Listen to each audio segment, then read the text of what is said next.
today.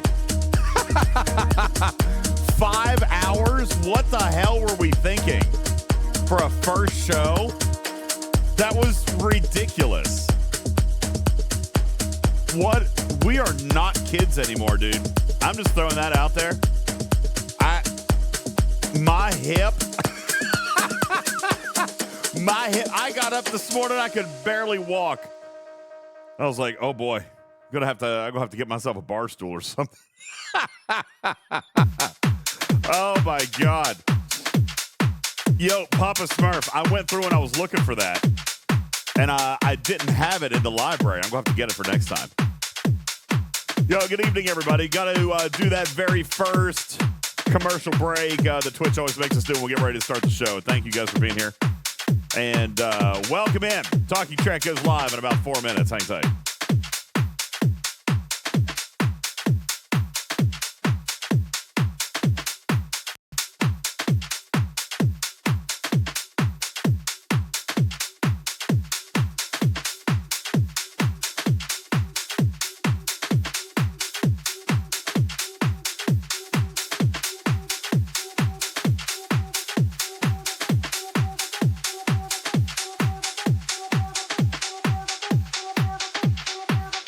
No, I've got like a bad hip anyway.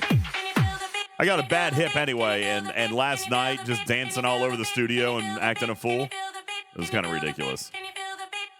I hurt. Ross says, compared to you guys, I am still a kid.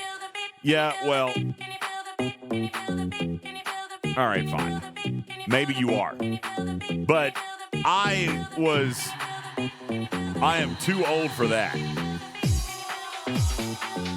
Too old for that. Logo says, I was more amazed you were able to stand that long, let alone swinging those hips. I did take a break in the middle of sit down. I did take a break in the middle of sit down, but holy smokes.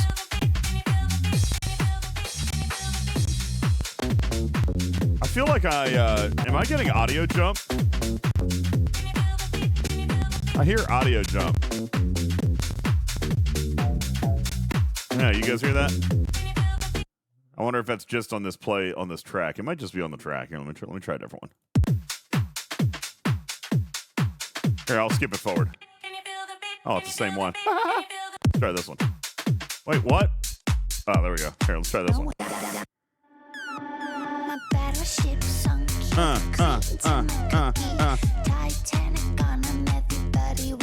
Yeah, I'm gonna have to get a stool or something. Yeah, but I can't.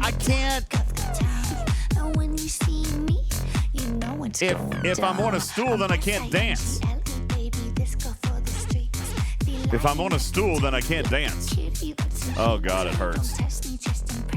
The energy was strong. It was definitely a lot of fun. For those of you who missed out or don't know what we're talking about, last night I did our first real DJ stream. And I only expected to do like an hour or two.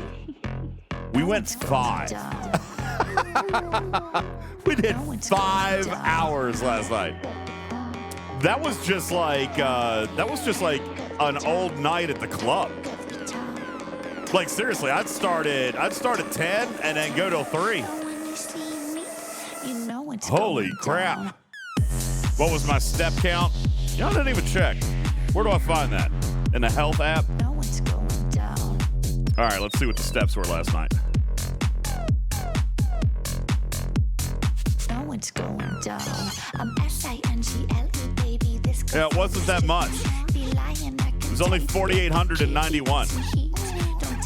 4,891 steps. But I guess that was probably mostly during that show. Yeah, I guess that was mostly during the show. Let's see, does it break it down by hour? No. It does not. Oh, yes, it does. Okay, hang on. Oh, yeah. Yeah, that was pretty much all during the show. Can I post a link to the new music channel? Yeah, I can do that. Oh. It was the most productive 5 hours I've ever been in game. Really? Oh, just because you were... Most productive 5 hours because you were motivated by music. Yeah. No one's going down. All right, hold on. Let me see if I can find it. It's in the announcements room. Copy link. Here, I'll give it to you real quick. Yes. There it is.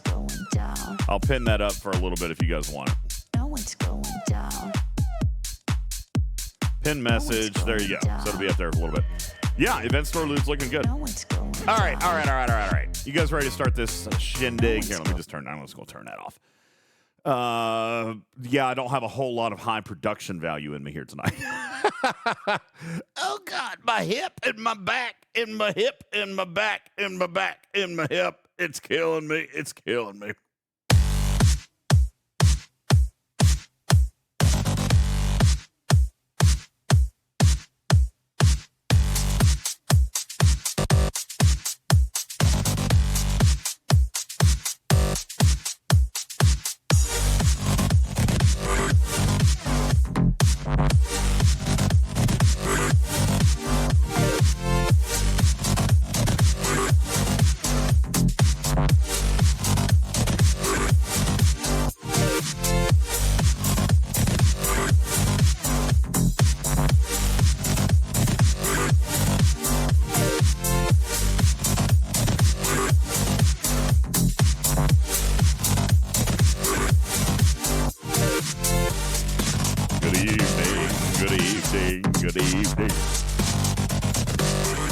Welcome into the show. What's going on, everybody?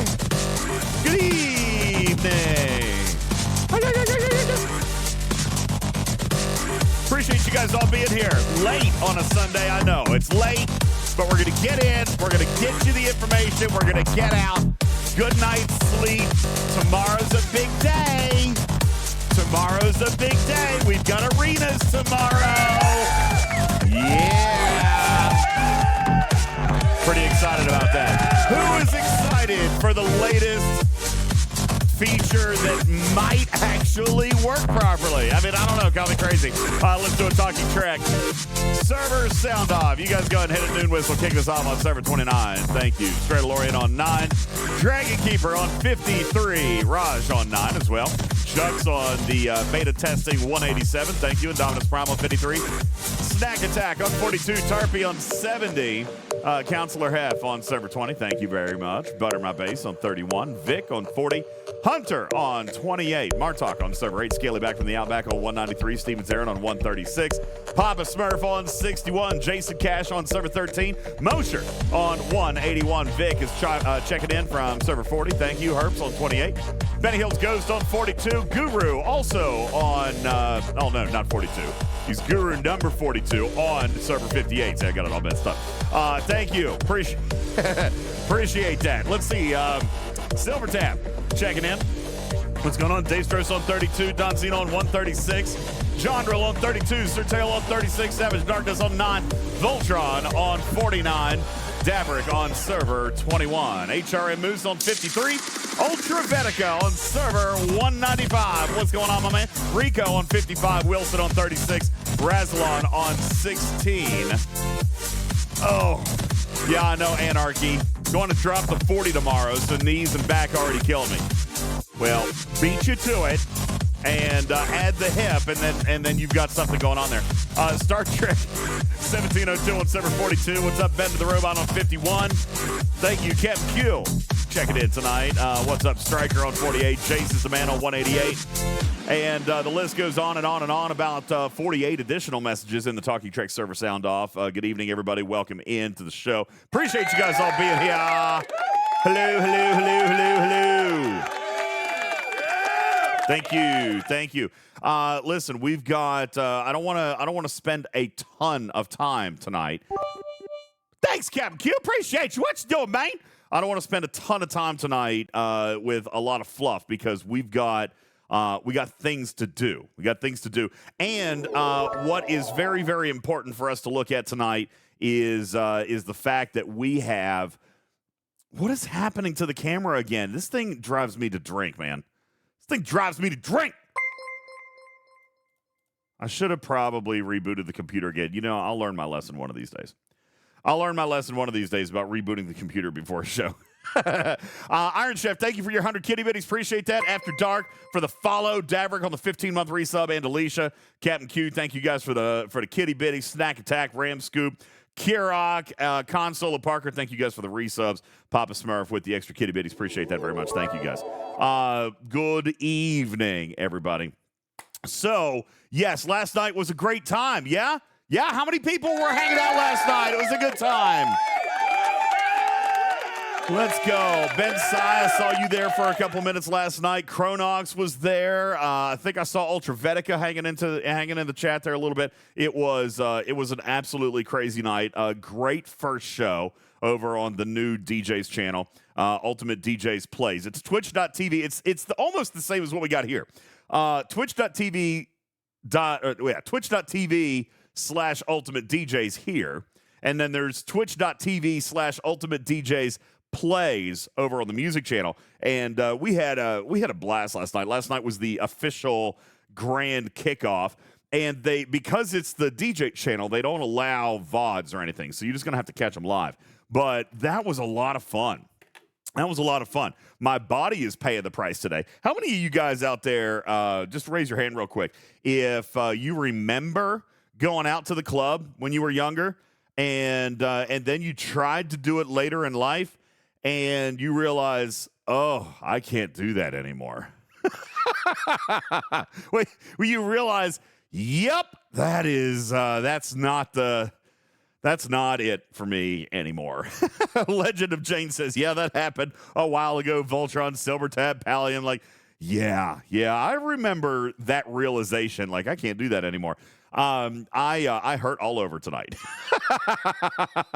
I hurt all over tonight. It was a lot of fun. It was great. The music was on point. The audience was fantastic. You guys did great with your song selection. It was cool. Seth says, I just did last night work out more than you. How are you going to handle the cruise? First of all, Seth, when I went on the cruise, I really didn't do any of the nightclub parties. I mean, I did a little bit, but I was still in bed at a decent time because I'm old. And I was working a lot.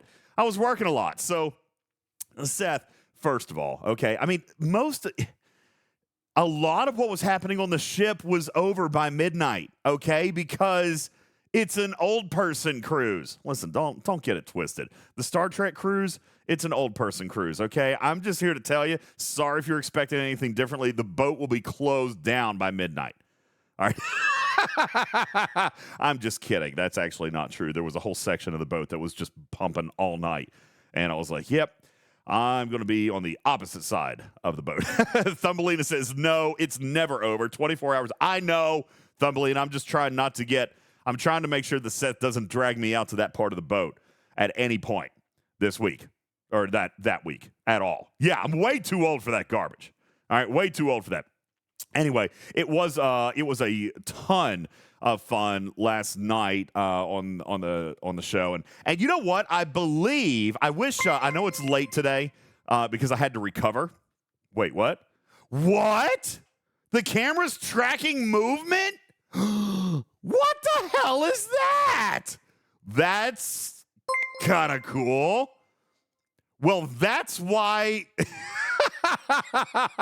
Okay. Well, that's why. That's okay. Oh, got it. That's a little unnerving. No, not really. I mean, all right. Yeah, I don't know. Well, this is part of what I was trying to fix the other night. It wasn't working.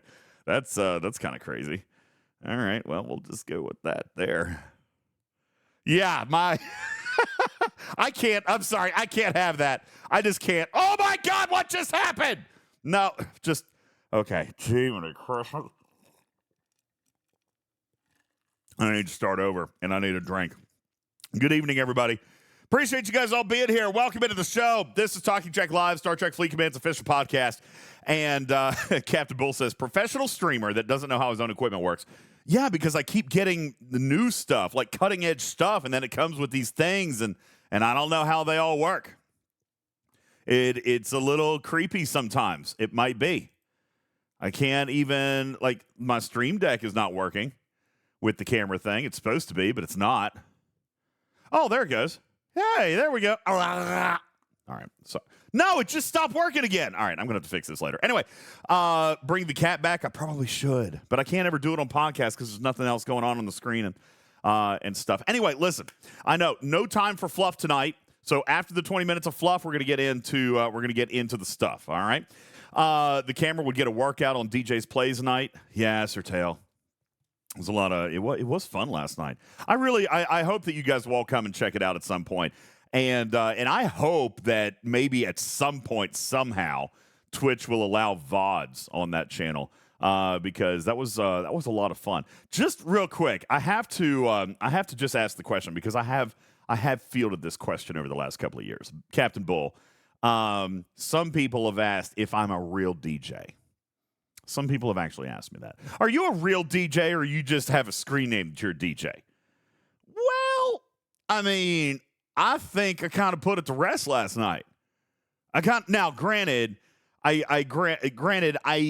still not like, a producer DJ. All right, but am I real or imaginary? Yeah, but I mean, I think I did. I think I laid that room into rest last night. Like I kicked it up. I threw it up a notch. All right, and it was a lot of fun. I hope you guys check out the next one. All right, listen. Sir Tail says one of the best I've ever heard. Well, you haven't heard that many then. But I do thank you for I thank you for the compliment. But you obviously haven't heard that many. As a matter of fact, one of the reasons that I was late tonight was I was actually watching Skittish and Bus over on their channel, and they were just going real hard tonight. So it was fun, and I actually spent a little bit of time over there watching that before I came over here to spend time with you guys because it was great. It was good stuff. So anyway, all right, arenas are coming, guys. Arenas are going to be here tomorrow. Whoa! That's right. I ran into Moose over there on Bus's birthday party. Isn't that a great channel, Moose? I had a lot of fun with that. Arenas are here tomorrow. All right. So first of all, let me just throw this out there because there's been questions on time zones, right, Scaly? I'm going to break this thing down for you. Scaly back. First of all, I have a brand new Apple Watch, okay? And it gives me the universal times. So Scaly back, I want you to tell it. First of all, is he even awake? Yeah, there you are. Scaly back. Radio or club DJ? Scaly, I did both. I did radio, but I also DJ'd clubs for a decade and a half, 2 decades. Then I got married, had kids, so I stopped doing it. Then I got old, and then I went back to try to do a club thing last night, and now my hip hurts. All right. That being said, Scaly back, I'm going to tell you right now, I know everybody is making fun of my new Crapple watch. Listen, I like it. It's the Ultra 2. I'm not even going to talk about it because Verizon should be sponsoring me. All right, listen, Scaly back, what is your time zone? UTC, what are you, plus 10, minus 42, minus 8.7 squared? What do you got, Scaly back? Because I saw you freaking out in chat today. I saw you absolutely plumb freaking out. Now, the reason I don't think you need to freak out is if you look in the Scopely Announcements channel, they actually put the code in for your local time. So whatever you see in there is what it should be for you. All right? That being said, can somebody tell me what Scaly back's time zone is? All right? UTC plus minus 42 square root of 7 multiplied by the inverse ratio of 2.3.1415972-ish. All right, so he's UTC plus 10. UTC plus 10. Okay. So if you are UTC plus 10, see, the guy that doesn't know anything about time zones is going to try to teach the guy about time zones. If you are UTC plus 10, then that means that yours should start at 7 a.m. Does that sound right? Did I do that wrong? I'm totally guessing here right now. I have absolutely... Wait, 7 a.m.? No, that's 7 a.m. Eastern time. Shoot! 11 a.m. I almost had it. I was totally wrong. Okay. I tried. All right, I tried. So, yeah, 11 Wait, that's not right. If Savage Darkness is UTC -7. See, I'm UTC -4, right? Is it -4? Yeah, I'm pretty sure -4. And mine is starting. Well, see, here's the thing. Don't they all start at different times? They're all starting at different times, which is also making it difficult for people to understand. Listen, I'm not going to make fun of Scaly. I'm not making fun of Scaly because they're starting at different times. Okay? This is not a universal thing. They're starting at different times to compensate for local time zones. John Drill says, skip the event entirely. It's trash. No, it's not. I had fun. All right? Now, Captain Bull says that it does say in-game when it starts, and I'm going to point this out to you, Scaly. Absolutely. Captain Bull is completely correct. If you hop into your game and click on the little arena, you don't even have to click it, but just looking at the arena button, okay? Right here, it'll tell you in the upper left-hand corner, starts for me 17 hours and 32 minutes, but it'll also say right here on your Alliance page. All right? Right here. Starts in 17 hours and 32 minutes, but that's for me.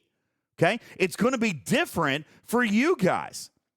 It's going to be different for European servers. It's going to be different for APAC servers because they timed this thing to run at a decent time for your schedule.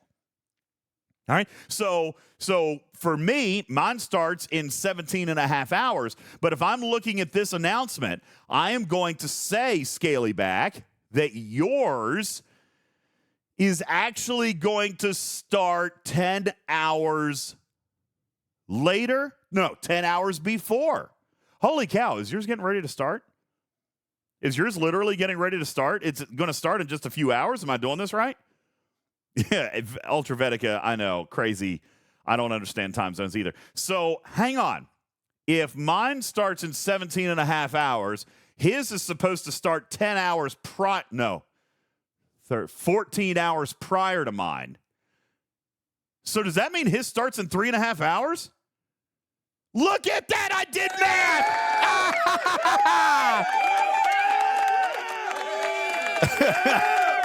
Well, there you go, everybody. All right. So we got it. APAC starts in 3.5 hours. European starts in 8.5 hours. And then the North American servers start in 17.5 hours. And that is from the moment of taping, like right here, right now. All right, time zone 9:29 p.m. Eastern time. So literally, by the time people are listening to this show, APAC will have already started. So we better get on with the info, says Stradalorian. Let's get back to basics. Ultravetica, actually, as a matter of fact, you know what? I would like to invite Ultravetica to the stage. Ultravetica, are you at your desk set up? Do you have an opportunity to get in on the stage? I'll get you the role so you can come on up if you want to come up. Ultravetica, let's go. Come on.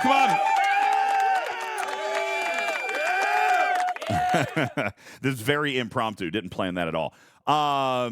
He says, I can be. Yes. Do you want to do voice or do you have your studio set up? Because I can do the stream together. I can pipe you in if you'd like. Here's what I want to talk to you about. I'm going to talk to you about crewing. I'm going to talk to you about the number of ships that you should be using. All right. And I'm going to talk to you about your strategy for participating in the arena. This is... The more that I've thought about this, and I know that we've all been doing a ton of analytics on this thing. We've all been thinking about it. Ultravetica has been talking about it nonstop. Tiberius has been talking about it nonstop. There has been an absolute ton of stuff that we've kind of all been thinking about and trying to formulate suggestions, plans, strategies, et cetera, et cetera.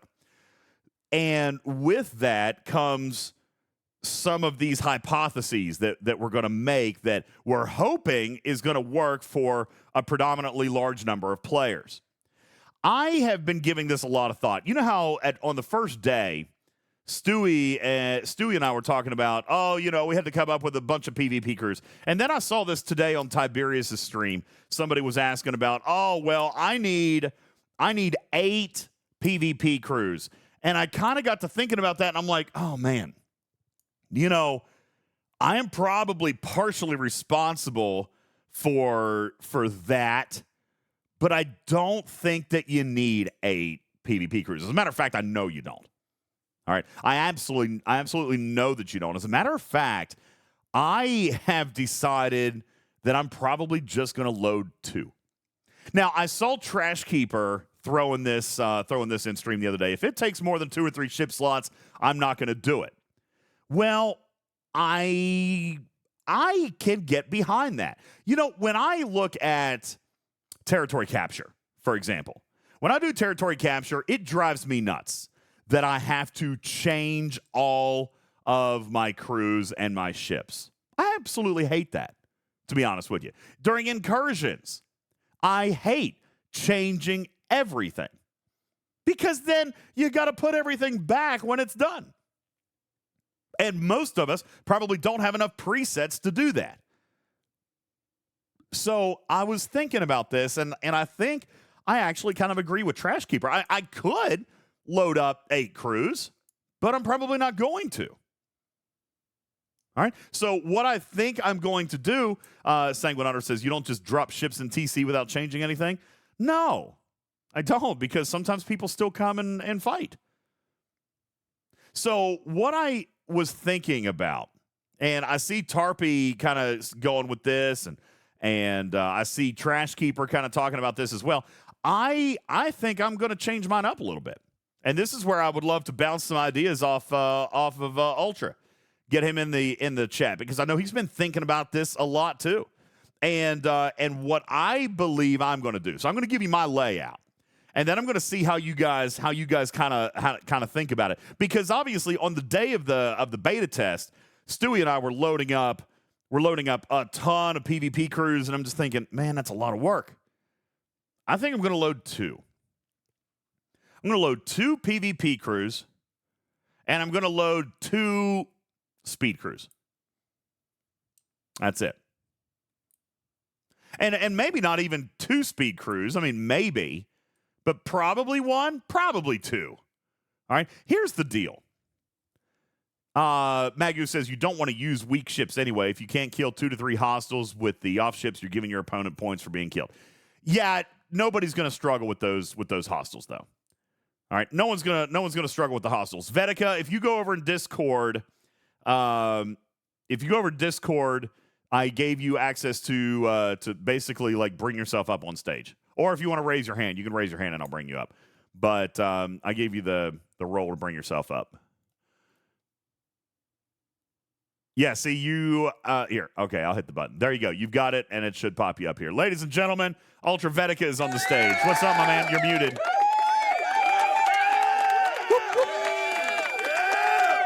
From APAC 195, fellow content creator and beta tester for PvP Arenas. Ultra, you are muted, it looks like. So pop that off, and then we can get you on. There we go. Good morning, everybody. Hey, good morning, good evening, whatever it is. Welcome into the show. Appreciate you being here. I know that I've been watching your content since the beta test, all of the strategizing and stuff that you were going with this.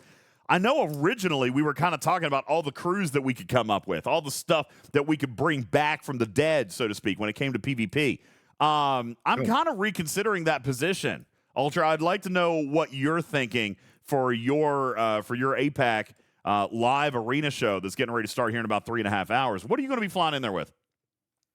Well, I think definitely some kind of speedy impulse crew to start with, just to get in some initial action really quick. Because you might be paired up with people who have your faster G6 ships compared to my little G5 guys and G4 ships. So that's definitely a thing. Okay, I like the idea. So you're G5. You're going in with G5. Do you plan on taking a PvP crew at all, or are you going to play the avoidance mechanic? Well, I mean, the good thing is you can prepare both. I mean, for me, I've got 8 docks below, so I might do something silly and just get at least, like you said, like 4 ships ready. And then have a few that I'm just going to waste. So if later on, if we get paired against someone or a group that's a bit stronger, have a few there that you're going to waste and not repair, then you've still got other things up your sleeve later on, depending on how it goes down. Exactly. Now, do I think that we need to have like a specialty crew or have something specifically loaded for those slots? I understand players hesitation on violating the sanctity of their presets, right? Violating the normal crew that goes on that slot for that ship. We are very much creatures of habit. So Sure. people who say, well, I'm not like that, you're fibbing. I mean, almost everybody I've ever talked to says, oh, yeah, this is the doc I mine with, right? This is the doc I PvE with. This is the doc I PvP with. You guys like that? Raise your hands. If you guys have specific ship docs that you do specific things with, you know? So I feel like I do that as well, but yeah. So I understand why players aren't going to want to change everything around. So that's why I was kind of thinking about redoing this thing. Like if I've got one ship that I primarily use for PvP. That would be my D'Deridex. Well, that one's going to be ship slot number 1. Like that's where I'm going in. All right, but the second one is not going to be a second PvP crew, Ultra. I think the second ship that I'm going to go with is actually going to be a speed crew, probably on my Voyager, to be honest with you. Yeah, definitely. Yeah, I mean, anything that's going to have some beefy impulse, you're definitely going to want to throw that in there. But I mean, DJs, it's going to change with every different group that you're in and every different group that you're against. This is the thing. Like you can prepare as much as you want, but as soon as that list comes up, you might be going, well, this isn't working out for me, or like we got it in the bag. But you never know what they're going to bring either until you see it. Exactly. And that's the fun thing, keeping it fresh every single time you go in with every different group you're in and every different group you're against. Well, that's exactly right. Hence why I'll prepare a second PvP. A second PvP ship and slot, but I'm not going to slot it in there unless I know I'm going to need it. But I'm also going to crew it for a different ship than what my first one would be. Like I might fly in there with a general PvP crew, but I might have the second one a little bit more specialized. I might have the second one there on standby just in case. Just in case something were to come up. My second PvE slot, probably also going to be something with speed, to be honest with you. That way, if my speed ship dies, then I've got a second speed ship ready to go. I think it's going to be important to probably always have one PvP and at least one PvE. I think for anybody. For anybody. Some of you guys may opt to go to PvE and no PvP if you're a player that determines I'm not going to do well in this matchup. If you, like you say, Ultra, if you get to that first screen and you're a 55 and somehow you got paired with a bunch of 62s, well, then the strategy's changed, right? Exactly. Yeah. I mean, depending on who you're paired up with. And also, when you go in for the first time, I mean, if you look at the math, it's like technically 50% of you are going to lose. 50% of you are going to win. It's a very different mechanic than everything else of grind this hostile, mind this thing. So when people were talking numbers after everything, like I've got to do 8 of these, or I might have to do 20 of these losses. My tip is just go and have fun. You're going to win some, you're going to lose some. The pairing at the start is going to be a bit spicy, to say the least. Yeah. But try and have fun. It's a game. Do the fun thing. Yeah. You're going to get blown up. It costs you nothing. The repairs cost you nothing. Just go in and have some fun, learn a bit, and then go from there. That is very, very true. I have chuckled a little bit at the players who are anticipating 21 losses. They're like, listen, I know I'm going to suck. I'm going to have to do this 21 times. I mean, maybe not. Maybe not. As a matter of fact, we did get some data, and I'm trying to see if I can find this. Oh, daggone. I don't know if I have this handy or not. There was actually... While you're looking for it, there's heaps of good questions in chat as well. Like, I mean, the strength of hostiles and the armadas is not that big. So when you're 40 and let's say you've got an Enterprise, you're going to be fine. That might be your PvP ship or your ship that does all some craziness. You're going to be fine. Absolutely. One thing that we had talked about after the beta test is it was clear that Scopely was not anticipating you to die on PvE. Now, again, Rialtas are not the ship, okay? But Voyager, even a Protector, Ultra, I'm seeing really good impulse out of there. The Protector would be really, really good. I want to take a second and show you guys this on screen, and I will throw this into the graphics room as well. This is a little something that got pulled up by Quazel, Jules, Blue, and the rest of the STFC community. Thank you guys so very much. The timestamp is 9:41 p.m. Eastern Time in the graphics room. This is just a very quick top-down version or a top-down summary of what you're going to be running into in here. Now, yes, if you are going to lose 21 times, then yes, you can do your max pulls every day for the entire week if you were to lose everything. But if, let's say that you ran undefeated, Ultra, well, you only need 9 wins. All right. And then it's going to fall somewhere in the middle. I mean, no one's going to have to play this thing 21 times. But also, no one's going to play this thing. Well, somebody might play this thing 9 times. Maybe that's possible. But that also, if you get 9 from 9, you're having a good time. You're having a good day. You're not going to. But if you do, prove me wrong. I'm happy with that. But if you do, then that's fine. But you're not going to get 9 from 9 right out of the gate today. I don't think so either. Canine Tooth might be a player that thinks he could go 9 for 9, but I would be very, very curious to see if he can like their actually do it. optimism. Well, you know, Canine Tooth likes to say that he's beat the game.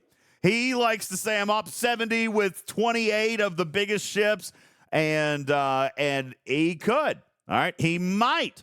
But here's the thing. This is what we've been talking about, is that it takes more than one player. It doesn't matter how big that whale is, Ultra. There's too much in there for one player to handle. And that's kind of what we're talking about with these hostiles. Sure. Yeah, there's a lot going on. So now here's the next thing. Game Junior says 10 minutes per match. They expect 90 minutes of engagement plus matchmaking time. I don't know. First of all, no.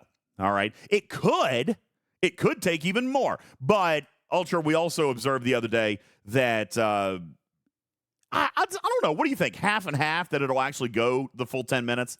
Because there's a lot of teams are going to hit that 1,000 points. Exactly. I mean, one thing that I found, and also the viewers when we were streaming it, was not every match lasted the exact 10 minutes. Mm-hmm. Sometimes, depending on the matchup, you go in there, you do your stuff really quick, and the other team, sometimes they just give up.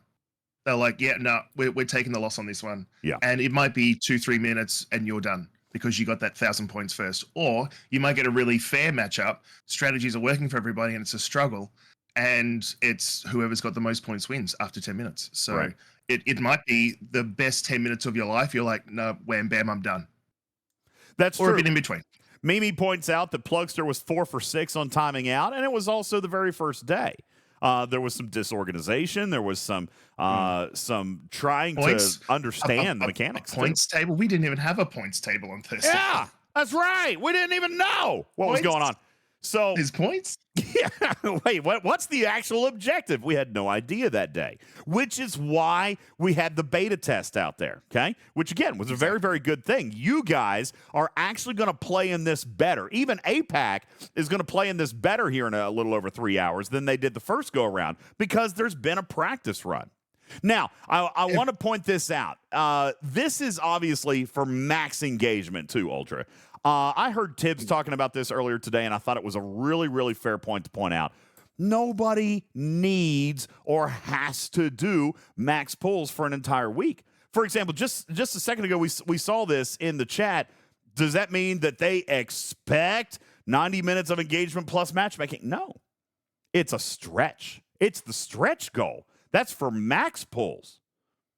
All right, you would need a handful of matches just to get through the refinery for a week if you did single pulls. You can see in the bottom right of that graphic as well, sort of how efficient it might be to do 1, 2, or 3 pulls, depending on your playstyle and how well you go with getting those credits. Absolutely. As a matter of fact, in normal refinery fashion, the 2 chest pull is more expensive. The 3 chest pull is even more expensive. So you might be a player, like I've seen Dragon Keeper talk about in the past, who says, yep, I'm going to go with the most efficient. It's going to be the slowest, but it's also going to be the cheapest, in which case he only has to play between 3 and maybe 6 at most. So it kind of depends on what your engagement is going to be with this. Do they expect 9 or 21 matches? No, of course not. That's the stretch for people who really want to get into this, people who really want to maximize their effort in this thing, or actually really just love the feature that much, Ultra, that they want to play in it that much. All right. Exactly. So, I mean, they've already brain trained us a bit to say, hey, this waves thing, you need 5 people, go and organize it. They've already trained up a lot of players to say, hey, let's get organized. Let's go do this thing and smash this out. So there's going to be, in every alliance, people who are organized and go, hey, let's go do this. And there's going to be people like, what? Reading? How do I do this? Yeah. They're going to bug everyone with questions. So you're going to, it's going to be a fun time. Certainly possible. Now, Short says 3 and 6 still seems too many. Well, it's not 3 and 6. It would be between 3 and 6. But you also got to think that's it for the entire week, right? It's a one-day event, and it takes care of the entire week. So while I don't necessarily disagree that, let's say you played in 6, right? Let's say you played in 6 and it takes you an hour. That is more time engagement than a lot of our weekly events have actually come up with, right? I mean, if you look at other weekly events, the Voyager one, Apex, the Disco one, if you look at, a lot of these weekly, not Voyager, sorry, the Discovery is what I was thinking of. If you look at some of these weekly events, most of the time they are quick to go through, but this is also a brand new feature. I do expect, Ultra, as time goes on, there's probably going to be ways to make this thing go a little bit faster. And I would imagine that there will probably also be ways to increase your rewards off of this thing as time goes on, perhaps with reputation. We don't know that, but I mean, that certainly could happen. We could see Arena Rank play a role in this. Right now, nobody has Arena Rank above Bronze. So it could be. It's going to be spicy from day one, because I think that Arena Ranking, like if anyone else has played any kind of group PvP before, put your hands up if you've played things like COD and anything like that, where you go in blind, you don't know what you're going to get, but then it's going to be based on your ranking and other things as well. Everyone's starting at 0. So you're going to get some really spicy matches from the go. So for sure. Now, Dragon Keeper asked the question, what will they do if no one plays after the first month? I think Tibbs answered that question really, really well in his stream earlier today. Not going to happen.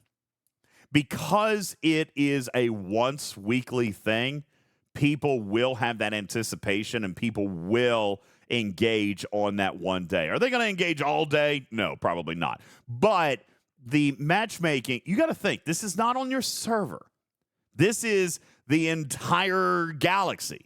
So I would imagine that you're not going to see a great deal of trouble finding other people to play. And I think that was because they narrowed it down to 1 day a week. I think that was actually wise. That's going to funnel everybody into one time, knowing that this game does fundamentally have a smaller player base than a lot of other MMOs out there. This is going to kind of funnel everybody into one day and kind of ensure that there is some decent matchmaking potential as time goes on. I think that this happening once a week is going to do better at making sure that there's participation long term. Plus, you take a look at the store. There's actually some decent rewards in there too, Ultra, which we'll talk about here in a little bit. Let's talk a little bit about strategy in there. Rewards. Yeah, there is good rewards. We'll talk about the store in a moment. Let's talk a little bit about the strategy once we get in. So we talked about the number of ships and how we're going to crew them. Probably one primary PvP, maybe a secondary PvP, and definitely 2 speed PvE ships. All right. As a matter of fact, some of you may forego the PvP and just go in with the PvE ships to start with. And why might we suggest that would happen? Ultra, obviously there's a PvP mechanic here, but even the game itself is referring to this as a prevent mechanic. Preventing what, Ultra? What actually scores? The thing that scores is going to be the armadas. That's going to be the big thing. And I remember, I think you were talking about it in your previous stream and podcast, where it's like you're talking about the mechanics of you can start it, but you can move around, but you got to be idle in there. So while you're trying to do your solos and the group one, they're going to try to be coming at you to stop you from doing that, but they're going to be also trying to do the same thing that you're doing. Mm-hmm. So you're going to try and get your points. You really got to keep a track of how many directives you get from killing the hostiles, because once you hit that 100 limit, you're not getting any more. That's right. Yeah, it will cap out. That'll pop up in your top right. Yep, up in the top right where your resources ordinarily would be, or your incursion score, for example, that's where it's going to pop up how many directives you have. Honestly, I think it's not in a good spot, Ultra. That's going to be a piece of UI feedback because it also shows the score up there. Just like in incursions, you know how like it'll flip, or not incursions, but territory capture, it'll flip back and forth between the score and your resources, for example. You gotta be careful. There is with a that. little clicky button that you can choose what it displays for you. So if you want to see all your Armada directives, it'll display that for you, or you can set it to the other one for just points, and it'll flick back and forward once you get those. So that's Absolutely. But yeah, always have to look in the top right, and I have an ultra wide monitor, so it feels like I'm stretching my neck around the whole time just to see that. But yeah, that once you get used to the scoring, you kind of can keep a track of it in your head. It's like you're hitting at most 4 hostiles, you've got your 100, and then you go do a solo. Absolutely. So let's talk about these hostels when you get in there, because I think that there could even be a little bit of strategy here right up front. For example, what I mean is the first thing that you're going to do, first thing I'm going to do when I go in there is I'm going to go in with not a crazy zoomed out view. All right. And I know that people, Karkin even asked this the other day. Well, you mean shenanigans, right? Playing on PC is going to give you an advantage. Well, I was thinking about that, Ultra, but at least not right up front. Because the first thing I'm going to do, as a matter of fact, like even after that warm-up, I'm not even going to be trying to PvP or bring a PvP crew in there. As a matter of fact, my first ship that I'm going to take in there is going to be the Speed, the fastest ship. It's going to be the first one. I'm not going to send both ships at the same time. I'm going to send my Speed ship first. That's the first one, because the first thing I'm looking for in there are going to be the cruisers. All right? And there's only going to be 2 of them in there. All right? So the first thing I'm after are the cruisers. Now, why would I not want to zoom out, says Burton? Because they look the same when they're zoomed out. They're both surveys. All right? They're both also, surveys. You don't know where they're going to be every time you're in the arena as well. So you must do another one, expect them to be there, and then no, they're not. If you are really zoomed out, they're in disguise. All right? So you're going to have to zoom in just a little bit. All right, you're going to have to zoom in just a little bit and be able to see either the names and or the shape of the trader. Okay, one of them is going to look like a traditional minor freighter, and that is just a freighter worth 1 point. It will drop 25 solo directives, but if you happen to find that cruiser, which is going to be shaped like a Ferengi trader, not only does it give 3 points in the arena, but it also contains 100 directives. Okay. Now, Mariah says it's only 4 hostiles per armada. The loot goblin is not that important. I would argue in a time match, it kind of is. All right, especially, let's do some math on this, Mariah. Especially if I'm with a limited amount of time and I'm looking at impulse and I want to beat the other player. For example, let's say I'm in a super fast impulse ship, Ultra, and I see a cruiser, and it's going to take me 7 seconds to impulse there. 6 seconds to battle, and so I'm now 13 to 14 seconds in, right? But I have 100 directives. Now, even if I don't, if I go after the freighters, all right, I'm looking at a minimum of 3 to 4 seconds impulse between each one. Just the battle time is 28 seconds, guys. So you're talking now 13 seconds to probably roughly 50 or 55 seconds on being able to start a solo. That is a significant lead. I think it's a significant advantage for somebody who gets the cruiser. I agree, Mariah. It's only 4 other hostiles, but in a timed match, we're talking the difference of 60 seconds. That's 10% of the entire time that you got wasted just before you even start your first solo. Now, Ultra, let me come back to you, and I know that we have not spent a great deal of time analyzing this out second by second, but if we're talking a 10-minute span here, and we're talking that first solo can be run 60 seconds sooner, I kind of feel like that would be something kind of important. That's going to be like in the Hunger Games, right? Going to the very center cornucopia to get a great weapon versus running off into the backwoods, right? Yeah, may the RNG be ever in your favor for sure. But That's look, right. one thing that people need to think about is that once you do your solo, you're then getting some of the directives for the group armada in the middle, which is your big 300 points. That's exactly right. So the solos are important to get The quicker to you get quicker. it done. Yeah. Now, McLovin says, 100%. can't you use 2 ships so half the time? Yes, McLovin, but here, this might be a me problem. All right. I struggle to do more than one thing at a time. This very well might be a me problem, but if I've got one ship going, the chances of my second ship being highly efficient are probably not very high. That being said, McLovin, that's exactly why I'm suggesting 2 speed ships out of the gate. All right, honestly, 2 speed ships out of the gate, because maybe you can get to those hostiles that fast. All right, but imagine this, McLovin. Let's say that you got to the cruiser. Okay, let's say that you got to the cruiser. Well, then that second ship can start a solo while the first ship continues to grind the hostiles, if you're that coordinated. All right, I'm probably not going to be. But if you had that second ship in there, then it can start the armada. All right, and again, if you have half of your directives for a group armada within that 60 seconds, well, now you're certainly starting to find your advantage, because the group armada or the solo armada is going to drop 50 directives for the group armada. You need 2 solos. Gotta have 2 solos.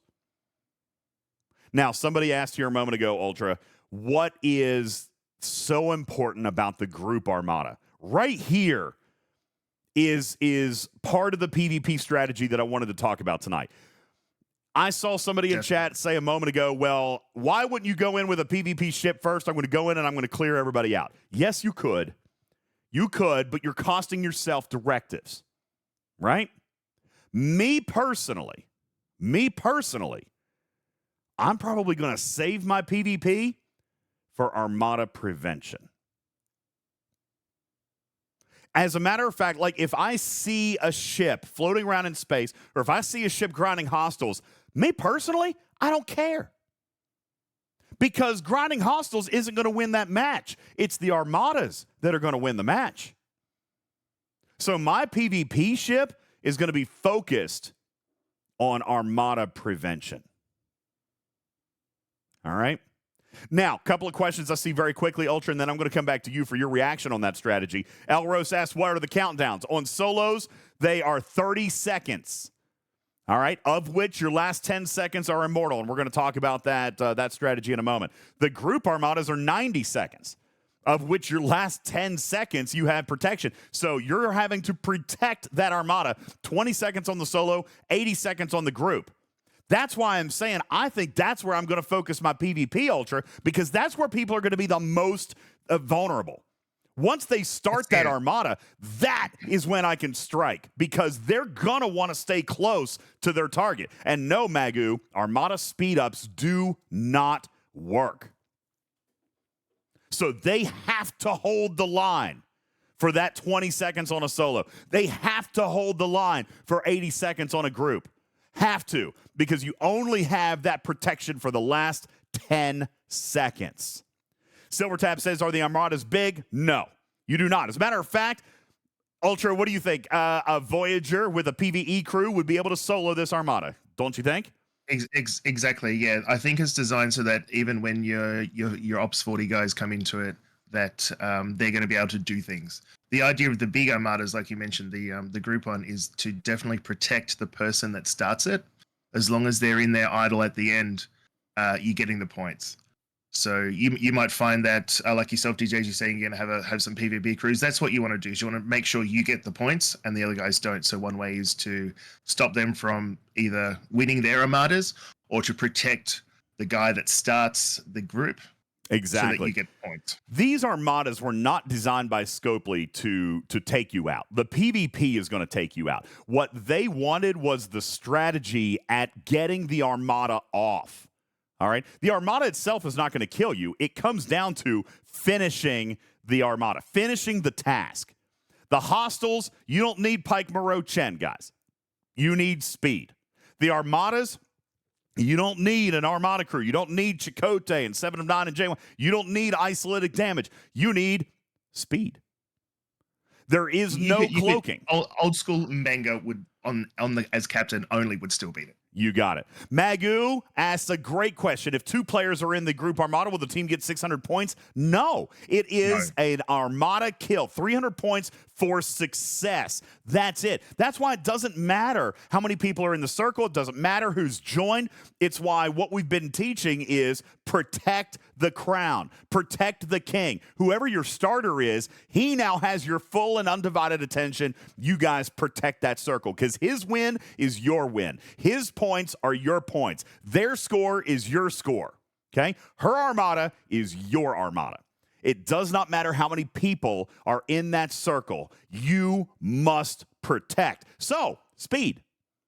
Right? Speed. I want that. If Ultra is going to start the Armada and I'm on his team, I am now bringing my ships to form a perimeter. I am bringing my ships to suicide. Yes, I said suicide. Into anybody who approaches that circle. Because the group Armada is the king. The group Armada is what will win this match. And no, you can't cloak, Harps, because cloaking is disabled. You cannot cloak. So you must protect. And again, we were just talking about the group Armada being the 80 seconds of protection. 80 seconds. Do you realize how many ships can die in 80 seconds? It's a lot. Think about it. 7 seconds with 1 or 2 impulse seconds before or in between. You're talking 8 or 9 ships can be killed by an assailant before they would get to your king. I'm telling you, protection is going to matter. If you think, 1 or 2 ships in the circle is going to be worth it, no.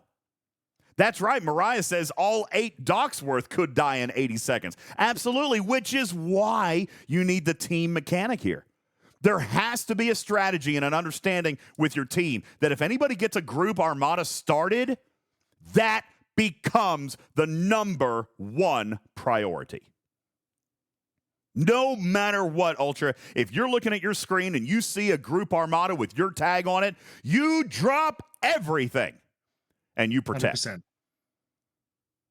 You drop it all and you protect because there is nothing else that you can do. No amount of PvP, no amount of PvE, no amount of solos that are going to make up for the points in that group Armada. Nothing. You would have to run for 12. You'd have to run 12 solos to equal the points off of one group. There is nothing else more important during this arena than your team successfully popping off a group Armada. Nothing. Which is why my PvP will be focused on clearing those ships. My PvP will be focused on preventing the group Armada. I don't care if somebody's out there grinding hostiles. I'm not going to waste my impulse time going around and looking at all these other ships trying to grind hostiles. My focus is going to be on the Armada pins. What is the warp time between your base and the arena? 5-second charge. That's it. Maybe, Ultra Vedica, 1 second? If that, it's practically a black alert. Yeah, you're pretty much instantly in. And the cool thing is, I'll just quickly mention it. You've got your own home systems there. One thing we were doing was everyone's getting their ships out as soon as the timer starts. People were boosting them with the Cerritos and the Titan as well. So they had a bit of extra oomph going into that center arena. Yeah, and you definitely want to potentially look at that very early. There's a 15 or 20 seconds, might even be 30 seconds, I don't remember, like preparation time. When you get in, once the match starts, it's like 30 seconds before you've got some prep time just to get everyone in the system. And we found it sort of 50-50 depending on which system, whether you were in the left or the right. So that's the angle of attack you're coming into the main system as well. Yeah. No one can get to your base. You don't have to worry about that. You don't have to set a base defense. You don't have to worry about shielding. You don't have to do any of that stuff. All that matters is getting in and starting these armadas. And see, this is why you like it, DJ. You don't have to worry about shielding. Fantastic. See, even the streamers on the other side of the world know my weaknesses. Thank you, Ultra. Appreciate that. Fantastic. Can you view the system arena, or you need to be in the arena to see it? No, Shaughnessy. So, weird observation. Ultra, I don't know if you noticed this throughout the day. When Plugster was playing, I noticed this. It was almost as like no matter what instance you were transferred to, they all have the same names, right? So Exactly. after, like, your very, very first one ever, all right, it's going to technically be undiscovered.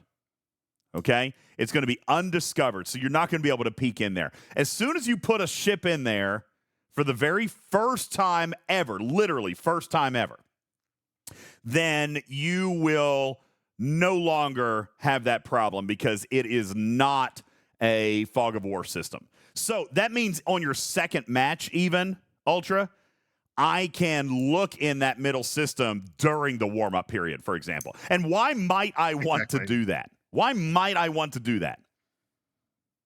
You might want to see, because you're really excited about those cruisers, you might want to see where they are and see if they're on your side so you get to them super quick. That's right. Not only that, if I can see in the system and I can see where the cruiser is, north, south, southwest, southeast, northeast, wherever it is, I can choose my entry point. Because you got to remember, 100%. if I come in at the direct 3 o'clock position, but my target is at the 2 o'clock position, then I'm going to be looking at 6-7 seconds of impulse to get up there, right?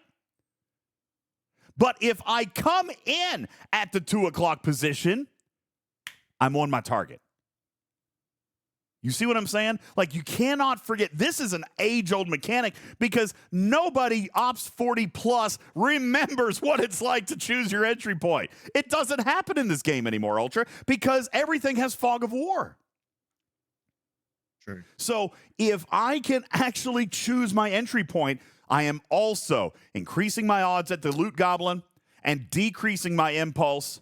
I'm increasing the number of points that I have the potential to earn faster. Now, Berlin points out something very, very cool. Cruisers won't matter if you have loot bonus. Well, Ultravetica, we proved that last week too. All of this stuff is raw loot. Will a loot crew bonus assist you in obtaining these directives? That's actually one thing I didn't test. So if you guys know more about it than I do, that's great. Well, the answer is yes. There's no chests. They don't go into inventory.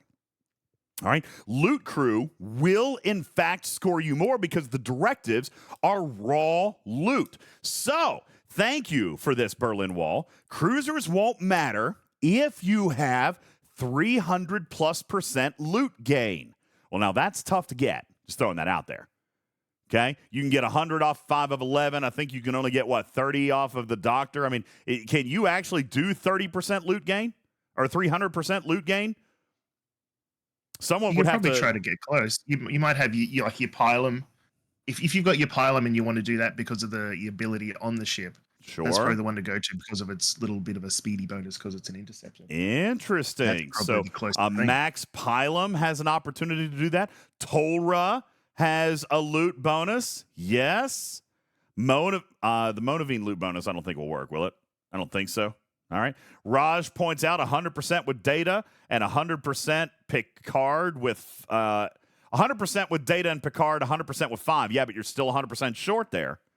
Okay. Although a Max Pylum could get you very, very close. Listen, in my opinion, if you don't have 300%, then there's no sense in doing it. All right. If you still have to, well, that's not entirely true. I guess 2 hostiles would still be better than 3. But tier 11 Pylum is 100%. Well, there you go, G5 players, if you've gotten to that point. So Picard, Data, 5 on a Pylum, tier 11, would make it so that you only have to kill 1 freighter. And you can start a solo. Now, let's carry that forward. What happens, Ultra, if I go into a solo, kill it with that same Armada group? Am I going to get just 50 directives? That's something we didn't test as well. When we were doing it, we were like, "Oh my god, this is so exciting!" You know, oh my god, it's so exciting! Here to tell you, if you know, please enlighten us. Loot Crew still works. It's raw loot, guys. No chests. You don't have to open any chest. You don't have to worry about freezing up, rebooting. You don't have to worry about opening anything. It's all automatic loot. It is raw loot. So that same loot crew will allow you to hit a solo and be able to start one group. Tarpy says, if your ship dies, do you lose the directives? No, because they are a quasi-inventory item. You remember, it's like a normal armada, right? You kill a normal armada, you get the credit. Even if you die, you get the credit, right? Same kind of thing. Okay, I missed a raid. Did I miss a raid? Hold on, let me come in and see. What's up, gamer? Thank you. Fubar, 8, Banished Lord. I missed all you guys. I've gotten so hyped up about this Ultravetic. I'm so excited for this feature. All right. Yeah, me too. I've already played it once, and I'm excited already. Yeah, absolutely. So Tarpy says, so loot, but not loot. It's not, okay, so it has its own designation. It is non-inventoried loot. All right? What that means is, it's like normal Armada loot. A loot crew affects it, right? If I go against a normal Armada for normal credits, I can increase the amount that I get with a loot crew, but it doesn't go into my cargo hold. All right? It's considered inventory class only. All right? Not a cargo loot. It's inventory loot, not cargo loot. So I'm sorry for the confusion. They are not cargo. It is loot. Okay? So, Wham says, DJ, might be time to rethink your strategy. Is it speed that I should be going after? Or should it be loot? Good question. Maybe, Ultra, I'll go with a speed and a loot and leave PvP at home. After all, it's going to take me at least a couple of minutes for the enemy to be able to run a group armada, in all likelihood. Or maybe I run speed on my biggest, fattest ship, so at least I have a chance maybe to take somebody out. I don't know. Very, very good. Very good strategy. And DJs, we're all talking, what are we going to do when we get in first? Remember, you're there for almost 10 minutes, possibly.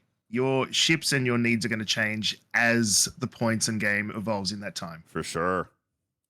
Mariah says, so you might say, I'm going to go in for speedy now, but I'll do something else later on because, oh my God, we need more points, or no, we can smash these guys out. We can do the win quick. You're going to change it up.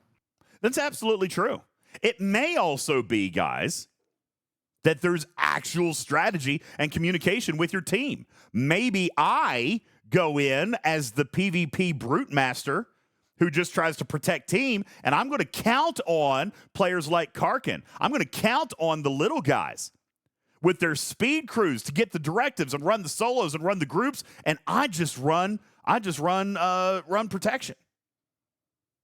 That was one of the early strategies we found early on, and that whipped us in the first couple of games. Was the bigger of the group in your opponents will do the protection, the little guys will run around and do all the points. That did and not if they're work really for you good guys? at it. Early on, when the first couple of games, we were just saying, hey, this is a new shiny thing. Yeah. We were just sending ships in, figuring things out. Like, we didn't even have the point system, so we didn't know how to get the points in the first couple of games. That's we were true, just 'cause there was smashing no things out card. and just looking. Yeah, there was no card. How long before the Armadas? Sorry, go ahead. Finish. One of the very first things was we saw the larger players of the opponent group were just hitting everybody as soon as they could. Like, we had one where it's like an Enterprise D, and we just had some little guys to start with just to test it out. And we got smashed very quickly, and it's like, we're going to give up. I'm like, that's okay. It costs you nothing to get in. Yeah. If it's over and done quick, we'll just start another one. Absolutely. All right, a couple of great questions here. Let me come back in and ask. How long before the Armadas respawn, says Counselor Hef? It's almost immediate. Instant. I mean, it was within seconds. All right, couple of seconds. So the Armada is going to come back up. Snake asked this great question. Don't you need to just interrupt the Armada in the last 10 seconds? Like, hit them at 12, and then the battle finishes inside 10 seconds, and it won't let them complete. That depends, Snake. This is something that we kind of apparently blew the lid off of on the last show, and a lot of people did not realize this was a thing. All right? So here's the deal. If you have never joined the Armada, by the way, the definition of joining an Armada, let's talk about the mechanics. The definition of joining an Armada is to be in the circle, hitting the join button outside of the 10 seconds, and be idle. that means that you've got the little purple or green timer above your ship. That means you're joined, okay? Any questions on that? You must be idle, joined, in the circle, and not moving outside of the 10-second window, okay? That means you're joined. Now, what happens after that has apparently blown people's minds, Ultra, because you can move out of the circle. This is what I was talking about the other day. That 20 seconds for the solo or that 80 seconds for the group, you don't need to be idle. You don't have to sit there like a floating duck, okay? You do not have to sit there and wait to be knocked off because you can move. You can even leave the circle. But have you ever noticed this? When you're in an Armada and you're joined and you've got the timer, if you leave the circle, what happens? Your timer turns gray, right? Your timer turns gray. That means you're still registered to that Armada. You're still a part of that Armada, but you're not in the circle and you're not idle. When, question for the class, pop quiz, when do I have to return to the circle in order for the Armada to go off? When do I have to return to the circle? Savage Darkness says at 11 seconds. Voltron says 11 seconds. Diedrich says 11 seconds. Oh, alas. That's actually incorrect. Scalyback also says 11 seconds. As long as you're back in there and idle at 1 second, the Armada will go off. It does not have to be before the 10-second lockout. You have to be joined before the 10-second lockout.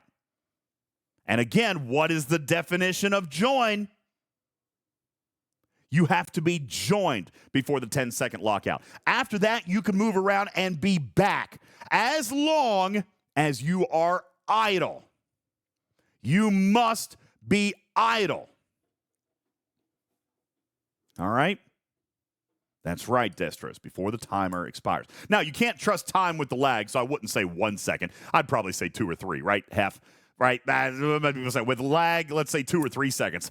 Absolutely. But guess what? It doesn't matter if you got there at 8 seconds, because what happens after the timer hits 10 seconds and down? What happens?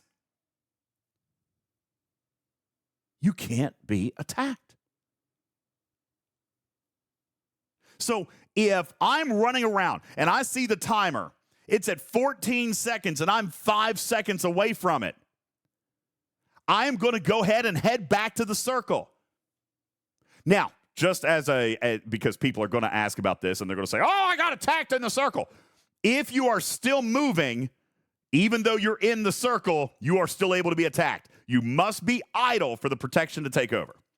So you know how like sometimes if you hit the circle and like it flies you to the opposite end of the circle, even though you could have stopped 2 seconds before on the first side of the circle. You guys know what I'm talking about? Like when you hit join and it takes you to the circle, but instead of stopping you at the edge of the circle, it takes you to the other side of the circle. You guys ever seen that? All right. Every damn time. Every time. All right. That can happen. And you are still vulnerable while in motion. But as soon as you stop, you are protected. Ginmon, even if someone is chasing you and you land in the circle after the clock is less than 10 seconds and the attacker would get to you, if you are idle, then you are protected. Voltron asks, does Omega 13 work in the arena? It does. So just in case you were worried about dying, Omega 13, that bad. Because Omega 13 works also. Okay? There are strategies here, Ultra. There are strategies to moving around, getting back to the circle. The NSCA is also a very fast ship to use. Absolutely it is. NSCA might be a really good ship for this feature. Because not only will you be able to provide yourself the Omega 13, but it's quick. You can move around. All right? So you can get out of the circle and get back. And again, it doesn't have to be at 1 second. As a matter of fact, I'm telling you, get back. As long as you are back and idle before 1 second, you're safe. But it doesn't matter if you go back at 9 seconds or 1 second. Get back to the circle and idle with less than 10 seconds. If you've got 15 seconds on the timer and you see it's a 6-second impulse to get back there, do it anyway. Because when you get into the circle and you're idle, you are now protected. This is the strategy that's going to blow people's minds, Ultra, because you have to evade for 20 seconds on a solo, and you have to evade for 80 seconds on a group if you expect to survive. Anybody who is sitting in that circle is going to die. If you just sit tight for 90 seconds, sorry, you did. Right? That's right, Paulo. Who is another one besides Omega 13? Who's another old school survivability officer there, Ultra? As Paulo said, yeah, you're a little Romulan guy, Vemet. Vemit's going to be a hero in this mechanic. Dragon Keeper says, nope, everyone now knows that strategy and will be waiting for it. Buddy, as much as I wish everybody who played the game listened to this content, that ain't the case, all right? I can promise you, for every one person who listens to this content, there are 10 more that are completely oblivious to what we teach here. You will, at a minimum, it's probably 1 to 20 or 1 to 50. It's terrible odds. Nobody listens to this show. They all hate me. It wouldn't even surprise me if people like, we watched, we listened, and within 10 minutes, Yeah. we've cracked what you're going to do now. That's right. Don't even try. You don't even have to worry about it. Now, Magu says, I doubt Istia will be dead if he's sitting in the circle for a minute. That's probably true, okay? So aside from Jonathan Ingram, Istio, K9 Tooth, all right, the rest of you, okay? The rest of you are going to die. All right? McLovin points out that a ship that regens with Vemet might not survive the Armada, and that's true. Now, if that person is a leader and you happen to get a second ship in there, then potentially you can still go out, okay? Will a Rialto take out a cruiser? I don't think so, Shaughnessy. No. I don't think so. They're a little bit beefier from than memory, that. they're roughly about 2 mil in power, I think. Yeah. So, your Rialto's going to have a bad time. Yeah, take at least a Vidar or a Tally. The Protector's going to be good. Did we look at Monavine Ultra? Monavine's decent, isn't it, or no? No? I don't know. Probably depending on what ops level and what level you've tiered up to, it could be, but it is a battleship, so it might be a little bit slower than other stuff that you have available. I know that Tibbs looked at the Mantis today. Even though it has research, it was not that great. Tally would probably be good. Yeah. Vemet and Omega on a max Tally probably would. Well, listen, if you've got Omega going into the Armada, well, no. Omega doesn't kill the target, though. Omega just brings you back to life if you lost, so you would still lose your directives. Omega is there if somebody hits you, okay? But you still have to be able to kill the target. So, I mean, that's a good point. And it's also going to come down to whoever's in your group has specialized in whichever ships. You might have some players who are like, I've got a really sexy Voyager, and others are like, I'm going to have to bring in something else. Yeah. So this is where communication really comes in, because it depends on who's with you and what they've got. Omega would be for support of the Armada leader, says Raj. Yeah, but you got to think, if they don't have a bunch of that research done, it might not restore enough hull, for them to win. Now, if it was for, making sure that they were in the circle and you've got somebody else in the circle at full strength, then totally fine. If the leader is there, then the Armada will go off. The leader doesn't have to survive if there's somebody else in the circle. Okay, so there's that. Somebody asked about the cube, Ultravetica. Well, here's the deal with the cube. The cube will probably be great if it focuses on nothing but PvP. But you will not be able to get a sufficient charge on it from the hostiles to do it with PvE.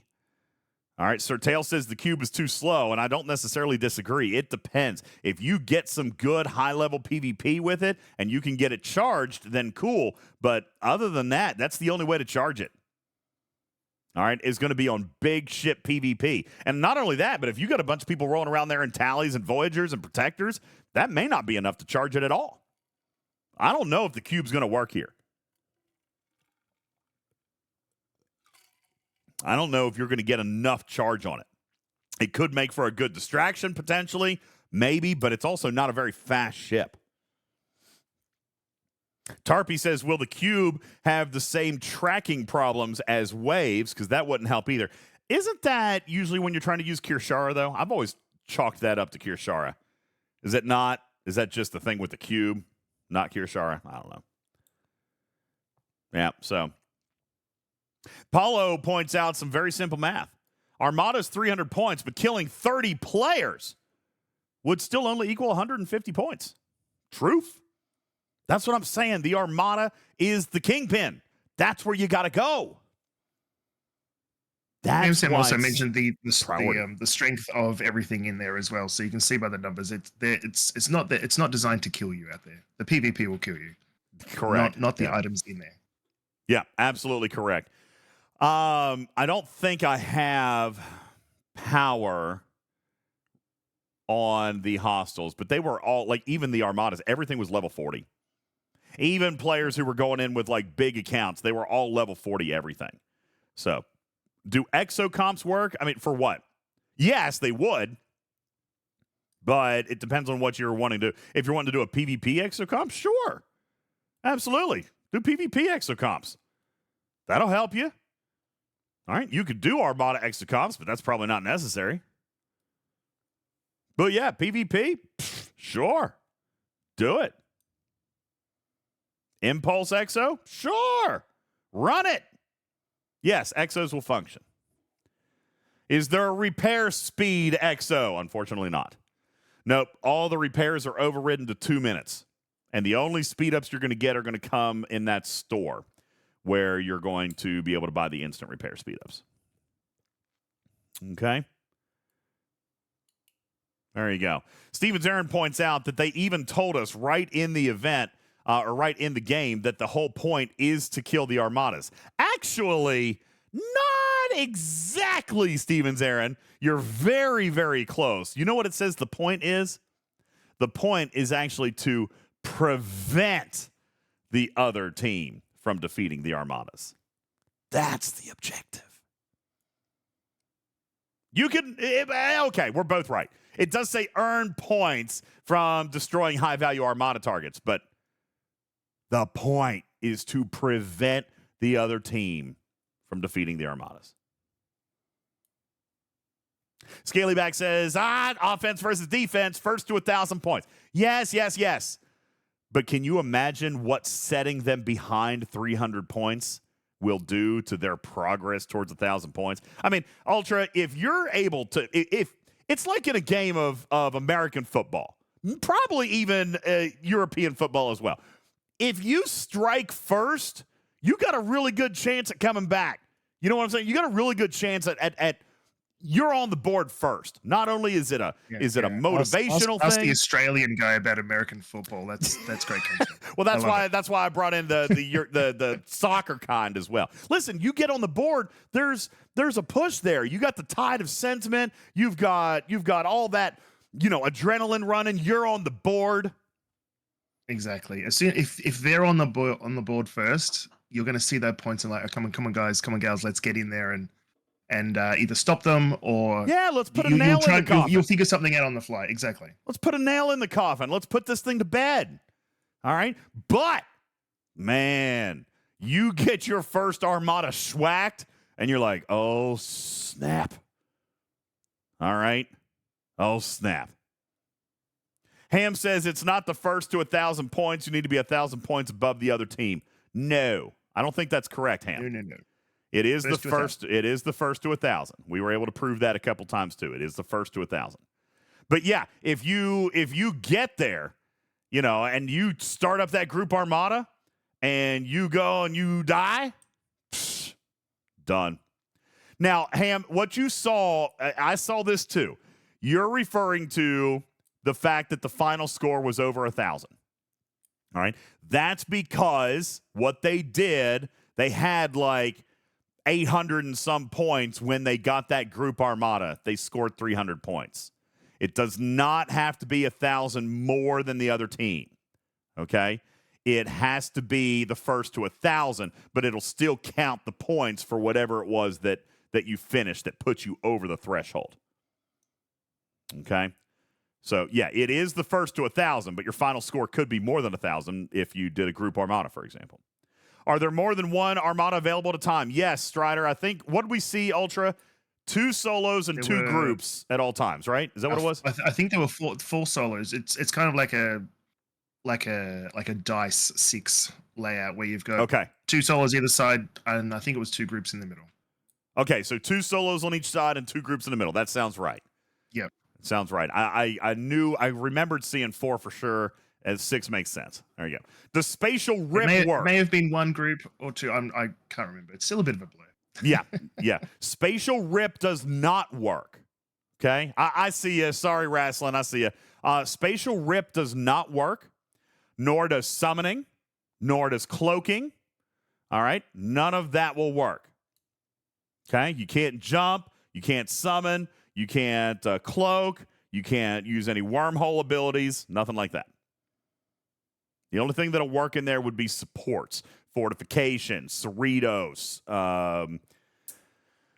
Defiant is not necessary. Okay, so don't even load the Defiant. That's not necessary.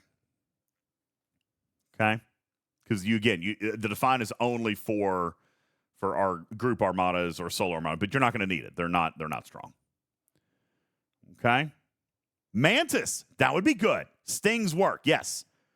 Technically, that's a form of support. Technically, and Titan. That was one of the things I was running with a speed crew on my Mantis with the Impulse research. Plus, you've got some FTs, not FTs, sorry, your fleet commanders that might have a bit of an Impulse boost as well. I can't remember which one it was off the top of my head, but there is one that does too. Recall does not work.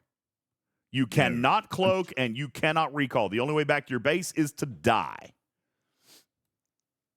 Okay. The only way to get back to your base is to die. Titan, yes, that will work. Are there, let's see, I just saw this. Oh, okay, on the group Armadas, Oded asked, does the leader have to be in or anybody? No, the leader has to be there. Just like a normal Armada, the leader has to be in the circle. All right? But he doesn't have to survive. It's just like a normal Armada mechanic. All right? As long as the leader's there, it'll start, and as long as you win, you get the points. Okay? No, I am absolutely not frustrated. This is great, to be honest with you, because I love being able to answer these questions, Savage Darkness. I know that there are other places, but just like I said a minute ago, you know how like I was kind of teasing that like 3% of the game population listens to this content. Another 5% of the game population probably reads the patch notes. Another 3% might read what's in the game. There's a very large percentage of people out there that never read anything. So the fact that people are asking these questions, I'm fine with. That means that our community and our audience are getting the answers that they need, and that's really all that we can do, isn't it, Ultra? Service our communities and hope that they do the best based off the information we give, because we cannot lead the horse to water. Or wait, no, that's not correct. Exactly. We can lead the horse to water. But we can't make you drink. There you go. I'm sorry. Take a second. Vic says, how many starts do you get? Unlimited.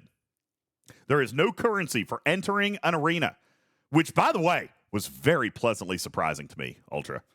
The fact that, that was really cool. Yeah, very, very surprising. You can play as much as you want. All right. If you get the points before 10 minutes are up, then you're done. That's exactly right, Jules. If you hit the 1,000 points in only 6 minutes, then the match is over. And you just saved 4 minutes, so go get your next win. All right? Real Party says, if you're going to be able to play at all. Well, therein lies the big question. But I will tell you this. The APAC beta test went great. All right? Ultra, on a scale of 1 to 10, because I watched your play, I got to watch the play from Plugster, and then I played it myself on a test environment. I would say on a scale of 1 to 10, with 10 being incursion-style lag, I did experience a little bit of lag, but it was probably at like a scale of 2 or 3. It really wasn't bad, you know? Yeah, I had moments where there's a little bit, but it wasn't throughout the entire arena match. You might little bits here and there, the usual. I just found that I was maybe clicking things a bit too quick and I want to do things. And when you click on a hostile, it moves the screen around, it snaps, it brings the box you got to click. Blah, blah, blah. That was sort of my main thing. Yeah. I'm like, just slow down, have some fun. Adrenaline is pumping, but slow down, have some fun. Yeah, that was one thing that I noticed. If I could offer any advice to somebody who gets overwhelmed easily, is take a deep breath. This is going to be overwhelming. There is a lot to absorb. There is a lot to watch and a lot that you can miss. There is a lot going on. This is, in my opinion, when you're looking at territory capture, for example, Ultra, there's just so much that it's impossible to keep up, right? Like, you just pick your little zone and you go with it. In this particular instance, you are kind of forced to watch a little bit bigger picture, but even with only 20 ships in there, it's kind of tough, right? Like, it's a little bit tough. So exactly. It's a tricky thing. Speaking of watching, that's one little comment that we had when we were streaming. It's like, I'd like to be able to watch my other team's arenas, like not participate, but sometimes you're playing the PvP games and then you die. You can watch from the other players' perspectives. Would have been nice to be able to see, oh, my team's gone in. I might watch that as well just to see how they go. That would be a nice little cool feature to have too. Yeah, that would be. I know that eventually, don't know if this will ever happen, Ultra, but man, would it be great, is that eventually Scopely's desire for this feature would be like party play, where like I could say, yo, Ultra, you want to go in and play tonight, even though you're on a totally different region. You want to go play some arenas tonight. Either that, or we could pick, form a large party, 10 people in our party, and say, okay, let's divvy up. You know what I'm saying? Like, I would love to be able to say, yo, Ultra, I want to play you. I want to play versus your team and actually be able to set that up. And I think, obviously that tech doesn't exist at this moment, but that is something that they desired, that they expressed the desire to be able to do in the future, is to actually make this a real matchmaking party play kind of style thing. This has, as far as this feature goes, this has the potential to completely transform how people play this game. I don't mean mechanics, and I don't mean progression. I'm talking about just the mode of play is so different than anything that we've ever had to do in this game. It's refreshing, and it will revitalize an area of this game if it works well. Exactly. I mean, you've got the waves that have like, hey, if people from other alliances come join, have some fun, because you'll know people from other alliances on your server. It would be great to open that up eventually, if/when it's possible. Yeah, absolutely. Otter says that's going to be necessary because APAC only has 7.5 players. I know. That's fair enough. Hey, I'm not a little guy. I'm probably about 3 of those players. I do see another question. This is a brilliant question. Manic Gamers asked, not sure if this was answered. Can you start the opponent's armada, kill them, and take it? Ultra, you want to take that one? From what we found out, once they've started it, it's theirs until they either destroy it or the timer runs out because the starter wasn't there. But then once that's done, yeah, like any other mod, you can go in and start it yourself. Can you not drop a pin? I thought you could drop a pin. You could? I thought I dropped a pin. Pretty sure I dropped a pin. Did anybody on APAC know if you could drop a second pin? I'm pretty sure you could. I'm quite happy to be wrong. I thought you could. I'd love it if I was wrong. That sounds great. I didn't test that mechanic myself. What I do know is speed ups don't work. Paulo says it did work. Up to 4 players could start the same armada. But you don't have speed ups. Okay? You don't have the armada speed ups. So you would have to disrupt them. You would have to kill the leader. Okay? Manic Gamer says, I'm going to test it tomorrow. I don't think that there's any reason you shouldn't be able to, Wham.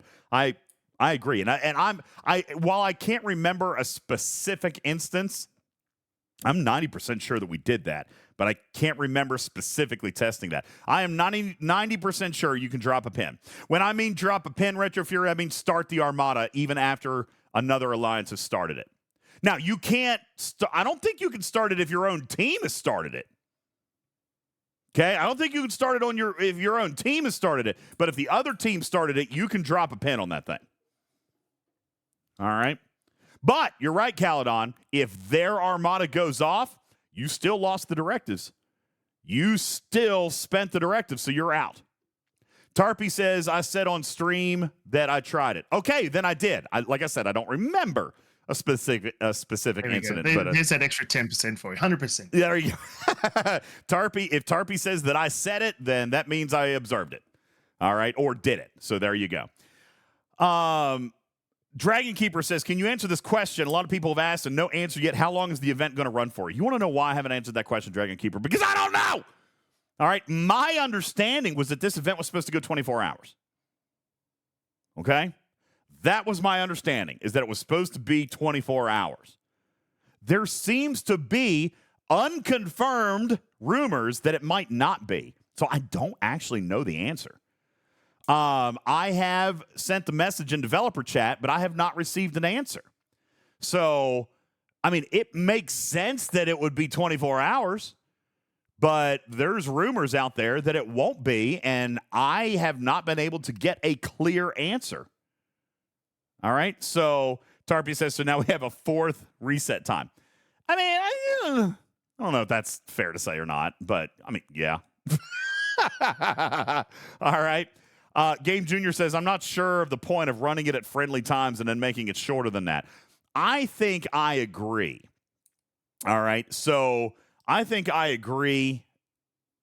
But I hesitate to say without having a solid answer, and I do not have a solid answer. My assumption is 24 hours. Just like my current operating assumption, Berlin, is still plus or minus 7 on the starter. They've not informed me otherwise, and I don't know what the answer is going to be. I tell you, Ultra, if that ends up happening, I can see a lot of alliances exploding tomorrow, or at least a lot of people leaving their alliances temporarily.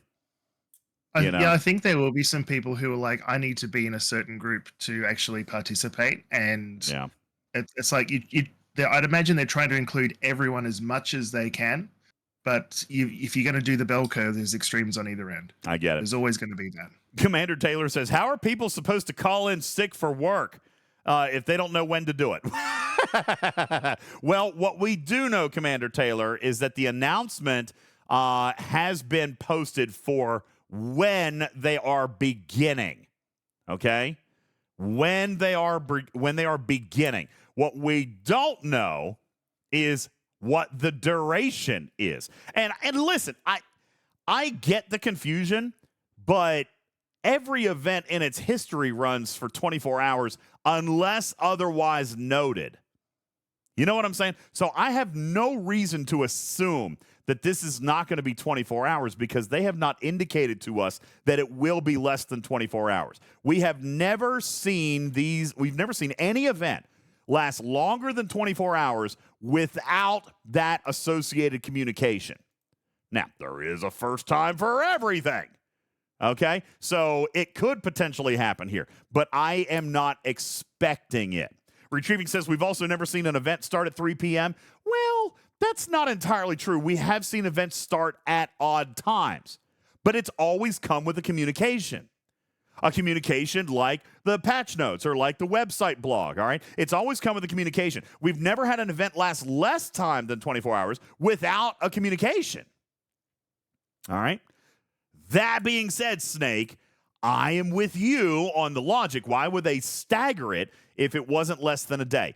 I am going to err on the side of common sense and say that they're staggering it just for engineering monitoring and lag and making sure that there's people able to monitor.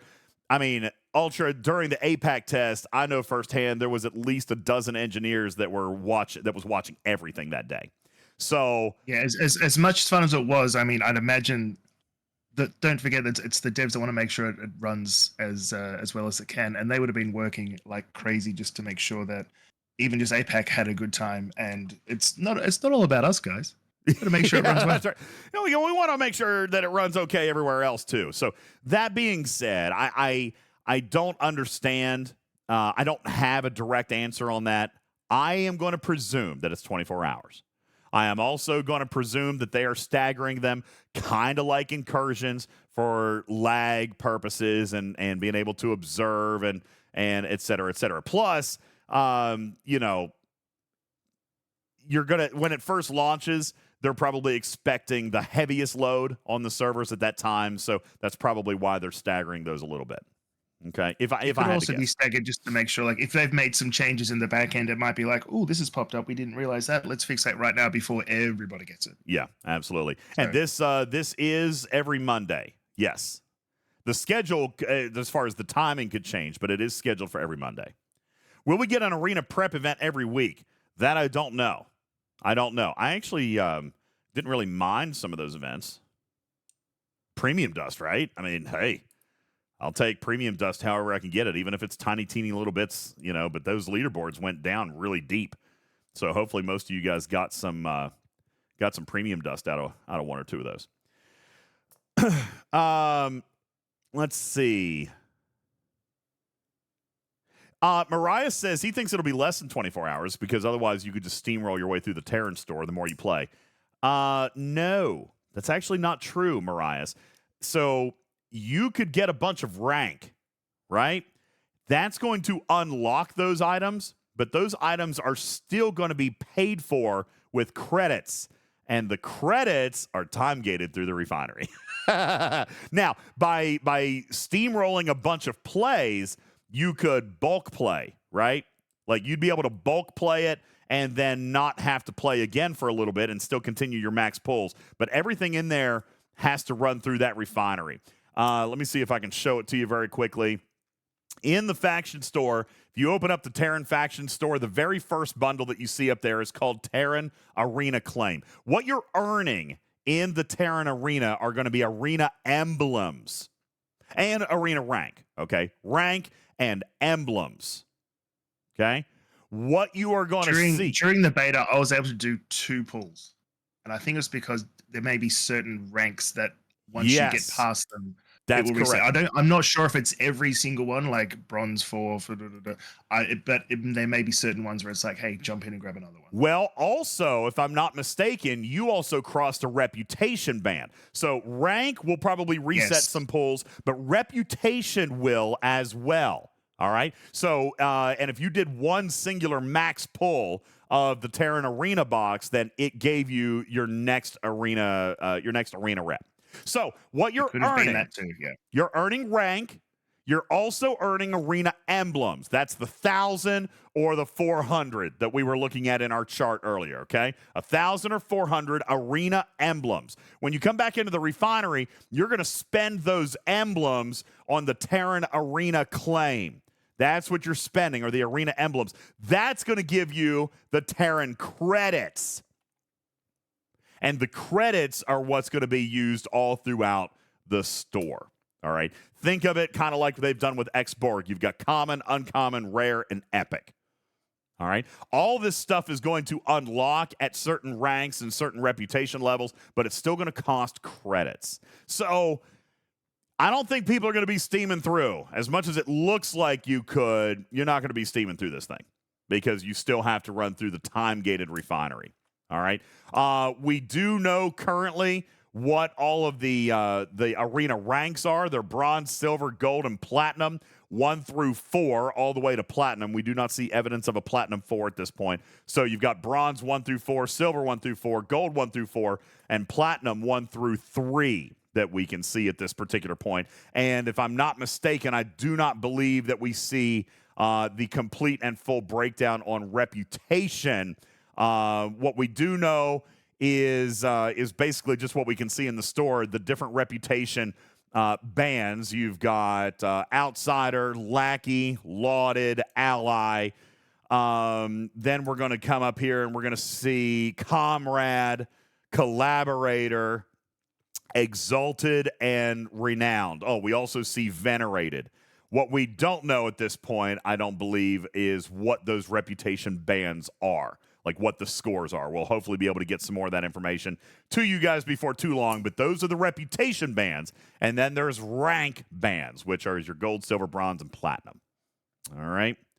Tarpy says, on another night, we should talk about the favors and what to go for. You know, we did briefly touch on this the other night, and you're right, we'll have to do it on another show, probably after we get through this full run. So when you get through this first run, if you're confused or want to talk about the Terran favors, well, then hold your currency. And we'll come back in and we'll do another show on the Terran favors after this first run. Okay? And that way we can talk a little bit about the Terran favors, because there's definitely some favors in there that are good for certain segments of player and other favors that are not. Mariah says, I'm already at 1,162 rep. Well, that's because you got a jump start. I'm very jelly. I'm very, very jelly. See, I got a jump start. But I didn't get to keep mine, Ultra, because I played on a test server. So, daggone it, I didn't get to do it. How many wins, says Benside, do you need for a full pull of reputation? Well, listen, that depends on what you define as a full pull, okay? Because you're only going to get this event once a week, Ben. So, do you want to do max pulls every day for the entire week? Well, then you're going to need 9 wins. That will max you out for the entire week, doing 3 chests per day. What's up, Uber Cubs? Thanks for the follow. Thank you. All right. So if you want to do max triple pulls for an entire week, you got to secure 9 wins. But I mean, that's the most, right? You could do less. You could do a single pull every day of the week with 3 wins. So it just kind of depends. The currency will carry over. Yes, this is not like tournaments, fortunately. Yeah, well, let's rephrase. The credits, the rank, the Terran emblems, all that stuff carries over. What will not carry over are your directives. Any directives that you earn during the match will be reset at the conclusion of the match. So if you go into your second match and you're like, oh, I had 100 solos and 100 group directives already ready to go. Nope, no, you don't. They reset each match. So starting at the next match, you will have 0. Paulo says, if you get 8 wins, how many losses do you need? 21. Okay? Well, you're saying, what question are you asking? If you got, so you need 9 wins to do a max pull of everything. If you got 8 wins, then you would still need 2 more losses. If you got 8 wins, that would put you at 8,000. You need 8,400. No, so 1 loss. Yeah. So 1,200 each day times 7 days, 8,400. If you got 8 wins, that's 8,000. 1 loss would get you the 400. So 8 wins and 1 loss would get you the precise amount that you need. Good Lord. It does say victory. That's not my fault. I think I can fix it, though. I think I have edit powers. I will fix it. Boom, done. Now it says victory. Give me a break. Everybody knew what victory meant, okay? Jeez. Ultra, did you know what a victory was? Obviously. Yeah, I don't play Star Trek spelling commands, so I didn't even notice that. There you go. All right. Dragon Keeper says just do 84 losses and be done for the entire month. Well, there you go. You can do that too. You can be done for an entire month. Yeah, that's right. Nesbitt says just go get 50,000 and take the month off. Well, that's the point, right? You can play as much as you want. You can bulk play this thing. You can do as much as you want. So there you go. Guru says, do the 7 up, 7 down level limits apply to the matchmaking or just your own team? No, it's, well, it is your own team, okay? But that doesn't mean that there's going to be, that it's impossible for somebody to be outside of the 7 on your match. Listen, matchmaking sucks. Matchmaking sucks in every game, okay? That's part of why there's the 7 up, 7 down on your own team, is because they're trying to average that in and trying to use your arena rank. And so ideally, the other team is going to have people that are pretty much the same ops as you. That's not always going to happen. So what they're asking, Ultra, is if I'm a 61 and I could go all the way up to 68, I could go down to 54, right? With mine. Yes. Is it possible for my team to have been started, for my opponent to have been started by a 62, and that means they could have a 69 in it? Yes, that's possible. 100% yes. That is possible. Well, one of the spicy matches I found was I'm ops 52, and so I could get players up to 59 in mine. one of our opponents, their starter was already ops 59, so they could go all the way up to 66. Yeah. If I so, think, but then that may depend on arena rank. Where maybe I played a few and my arena rank jumped up, so I say, hey, let's give you a challenge. yeah. Well, And arena rank that's is part of also, matchmaking as well. arena rank is also a factor in the matchmaking. So it's not just ops and team composition, but it's also arena rank that will play a factor as well. So that's why I say, guys, matchmaking is sucky. It's sucky in every game. Listen, there is not a game that you can play out there that has perfect matchmaking, i.e., you could go into one match and just be completely overpowered and just stomped, and then another match you feel like it's a bunch of 8-year-old kids. That is going to happen here as well. You're going to get some that are bad. You're going to get some that are good. But, yes, the matchmaking is not going to be perfect. It never will be. It's just... Hey, Simpy, what are you doing? Been away for 6 months. Game's going well. Actually, we're looking forward to a very cool feature that starts in like 2.5 hours. All right, to be perfectly honest with you, I'm very excited about this feature. I'm more excited about this feature than I have been about really anything in a very, very long time. So, yeah, this is pretty cool. And Simpy, get this, all right? You've been gone for 6 months. Let me ask Simpy. He's been gone for 6 months. Simpy, if I had to tell you, if I told you this story, would you think I'm lying? A, Scopely launched a beta test live on public player servers to the entire community. Well, to the entire APAC region. Live. Like, real players got to play. B, they also hosted on their test servers myself and a handful of other players to play with the devs on their test servers to find bugs. Now, if I said that to you 6 months ago, would you have thought I was full of crap? Right? Well, they did both this time. They did both. All right. Simpy says, wow, first one surprise, second one definitely. Yeah, they did both this time. So I was surprised. I was pleased with it because Ultra, we found bugs, didn't we?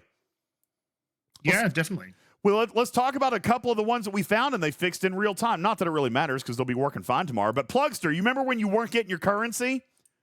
Yeah, that was actually a thing. That very first round when you didn't get your currency, and then it all magically showed up like 2 rounds later. Yeah, that was a bug. They fixed it real time. All right. Simpy says, and yet I see patch notes. And it seems like there's still a lot of loops. There are. Yeah, there's a lot of loops. And you get sick of 40 minutes of refines every single day? Yeah, I'm with you. It's still, even on PC now, it takes a solid 30 minutes of doing all the refineries and all that stuff. It's terrible. It's so bad. But as far as performing the loops, they've actually reduced a lot of those. So I don't have to kill them all. I still have to go through all the refineries, but I don't have to grind those loops very much anymore, which is good. But I am still having a little bit of fun. Actually, this feature, I'm looking forward to this feature. It's basically arena party play. Is what it comes down to. It's kind of cool. Yeah, Otter says there's a new refinery and a new ship every other month and a new store. And, yeah, there's a lot of new things. A lot of stuff. Mariah says, have they fixed the arena store bug where it doesn't reset? Not to my knowledge, but they were talking about that, and I think it's coming in the mid-month patch, so Tuesday, I think is what they're looking at. All right. Simpy says, will Wales still dominate? Simpy, it depends. Yes, they can, but not blindly. Ultra, let me ask you the question, and I'm going to sit back. I want your perspective. Will Wales automatically dominate this feature?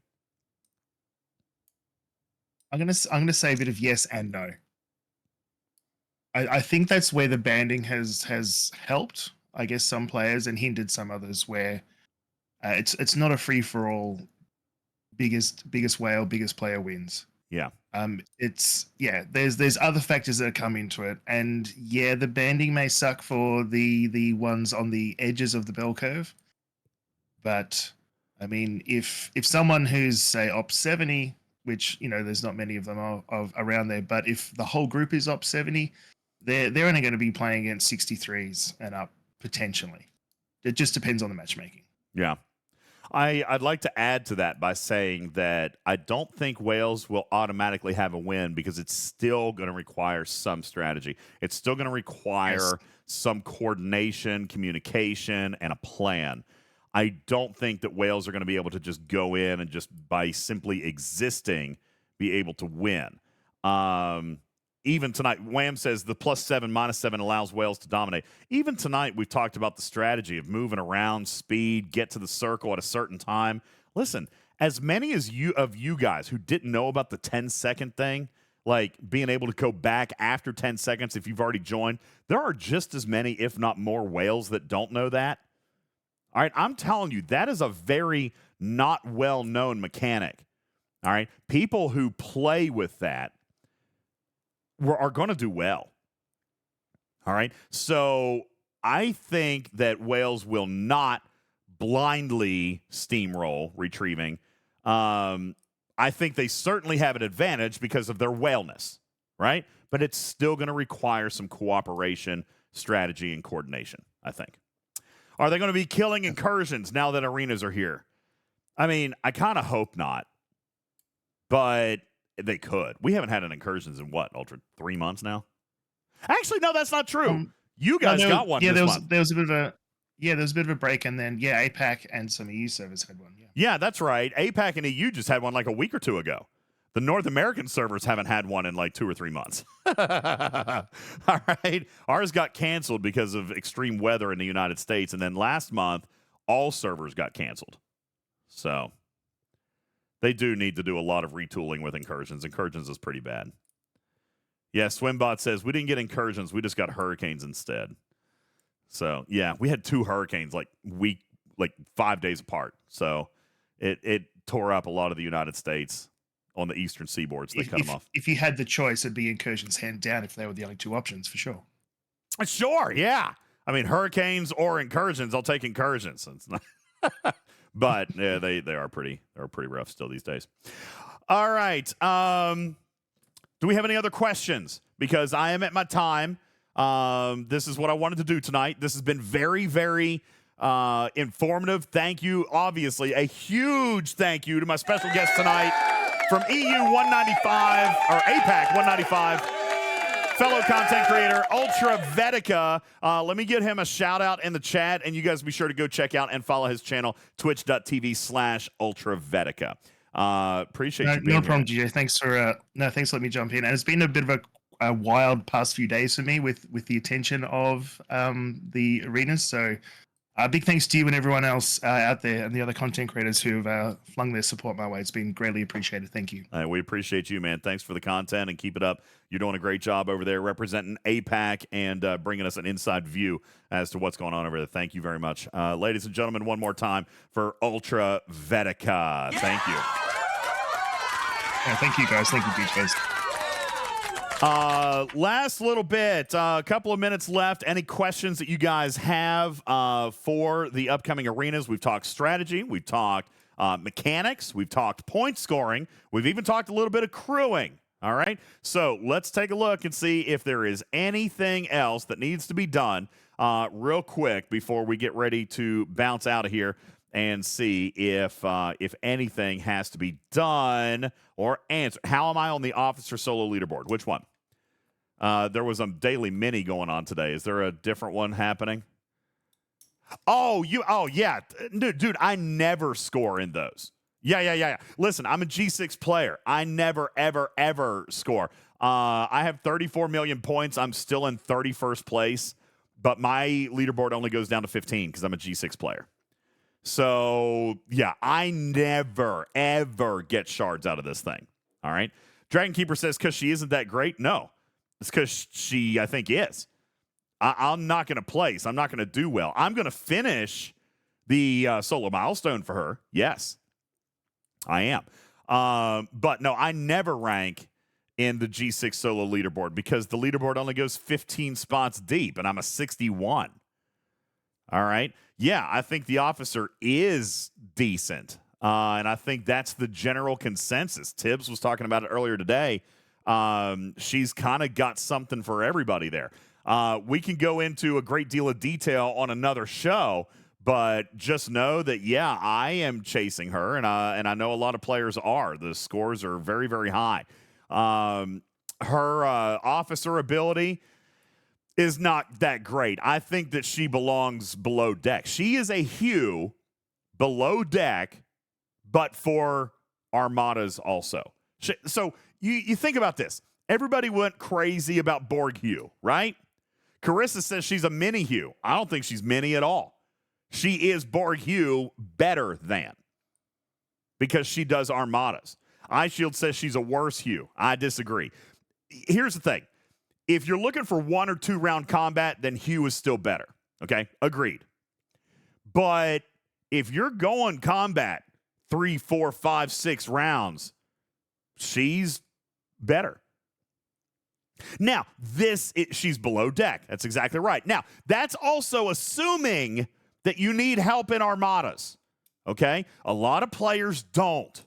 And that's really a big thing here. Okay? You don't need her and Hugh on the same ship. If you want a Hugh ability on a second ship, then so be it.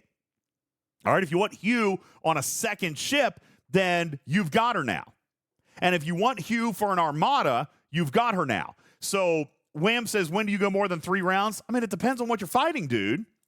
All right? I'm not doing 3 rounds on the G6 Armadas. All right? Those are turning into I mean, those are a challenge for me. All right? Now, maybe not other people. Again, big G6 players probably don't need her. Okay? But, yeah. Listen, if you're doing a G6 Armada in 2 rounds, you're not hitting high enough. Right? Unless you're locked by warp range. Unless you're locked by warp range. But, I mean, if you're killing it in 2 rounds, then you could hit something bigger. That is, unless you're locked by warp range. All right? So that's fair. But that's why I say, not for everybody. If you are challenged in an Armada, then she's going to be great. She's Hugh for Armadas. Hence why I'm going after her, because the G6 solos are challenging for me. Okay? The G6 solos are challenging for me at this time, so I could use a little bit extra. All right? So, yeah, I'm gonna try to unlock her this month. Absolutely. But we can go into some significant detail. I could be wrong. Wham says I'm wrong. Maybe. Okay? We'll go into some detail, and we'll talk a little bit about that later. Yeah, what about, so here's the thing, Chala, regarding her officer ability, see, that's where I don't need the help, but you may. Her officer ability is helping in the Chimera Armadas. Well, that's for the invasion stuff. That's, the Galaxy Quest stuff. But that could probably help you punch up in those Chimera Armadas. Now, I don't need it there. So I'm not looking at her for her bridge ability. I'm looking at her for her below deck ability. But she has something there for more than one player. Not only that, Tarpy, you're absolutely correct, but what about people who don't have Borg Hugh? Look, there's Siggy, first-time chatter, new to the community. Welcome in, Siggy. Siggy doesn't have Borg Hugh. All right. Siggy doesn't have Borg Hugh, so she is a viable replacement for Borg Hugh. All right, Siggy, to your question. I just unlocked the X-Borg mission, and I cannot find it. I've picked up the mission, but don't remember the name. You picked up the mission. Well, then it should be in your missions list, right? Is that what you're referring to? I'll try to understand your question. If you picked up the mission and you go to your missions area here, it should be here if you actually picked it up. All right? But if not, if maybe you accidentally archived it or whatever, then you could look in the holodeck. And then also, if you fly through X-Borg space, then you'll see some that are pinned in there. That's right, Burton. He says, we are people too. Burton and I agree. For those of you who don't have Borg Hugh, they now, I understand where people are going to say, well, they're replacing previous officers with officers who do the same thing, and guess what? That's not new. All right, they're going to continue to do that. They're going to continue to replace old content. They've been doing that for years now. It's not. That's right. Tarpy says Borg Hue is extremely slow, if not impossible to acquire until Ops 40 plus. I agree, and this is an officer that is available below there. And even then, really, Tarpy, 40 plus is kind of a stretch because you got to be able to go in and do those big Borg epics, you know? So the Borg Solo Armada epics. So I'd say you're well into your 40s by being able to do that. And not only that, but if I'm not mistaken, is it Borg Hue a G5 chest thing? Might be a G5 chest thing, actually. Or was that just Epic Fleet Commander credits? I don't remember. But yeah, there's separation between G4 and G5 chests there. So, yeah, I'm just saying there might be a little something different going on there. Hellscythe says, how do they balance the ELO of the groups? Is it an aggregate of the team or is it based on leader? No, it'll be based on the team. Team rank, team ops. That's what's kind of crappy about this a little bit. Hellscythe, those are the only two mechanics that they're doing. All right? Ops and arena rank. That's why it's going to suck. But again, it sucks in every game. So Scopely will be no exception on this one. And in all fairness, we make fun about Scopely not being like a real game company and all this stuff and how they do things worse than other gaming companies. They're going to do this one as well as other gaming companies. All right? Which is still going to suck, but at least they have kind of a pass on this one because matchmaking always sucks. All right? Matchmaking always sucks. It sucks in every game. So there's that. Burton says, I can get Borg Hue shards at 42. Okay, good. I couldn't remember.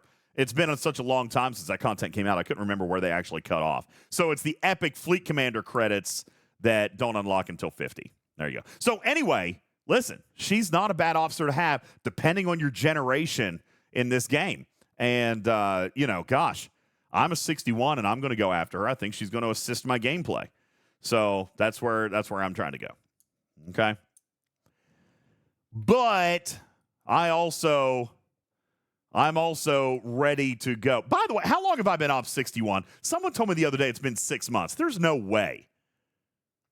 I would like for someone to correct me, but there's no way I've been off 61 for 6 months. Maybe 3 or 4 months, right? Tarpy says 3 months. Okay. Well, I'm ready to go to 62. Dragon Keeper says 3 months as well. Okay, someone told me 6 months. I was like, no, you're wrong.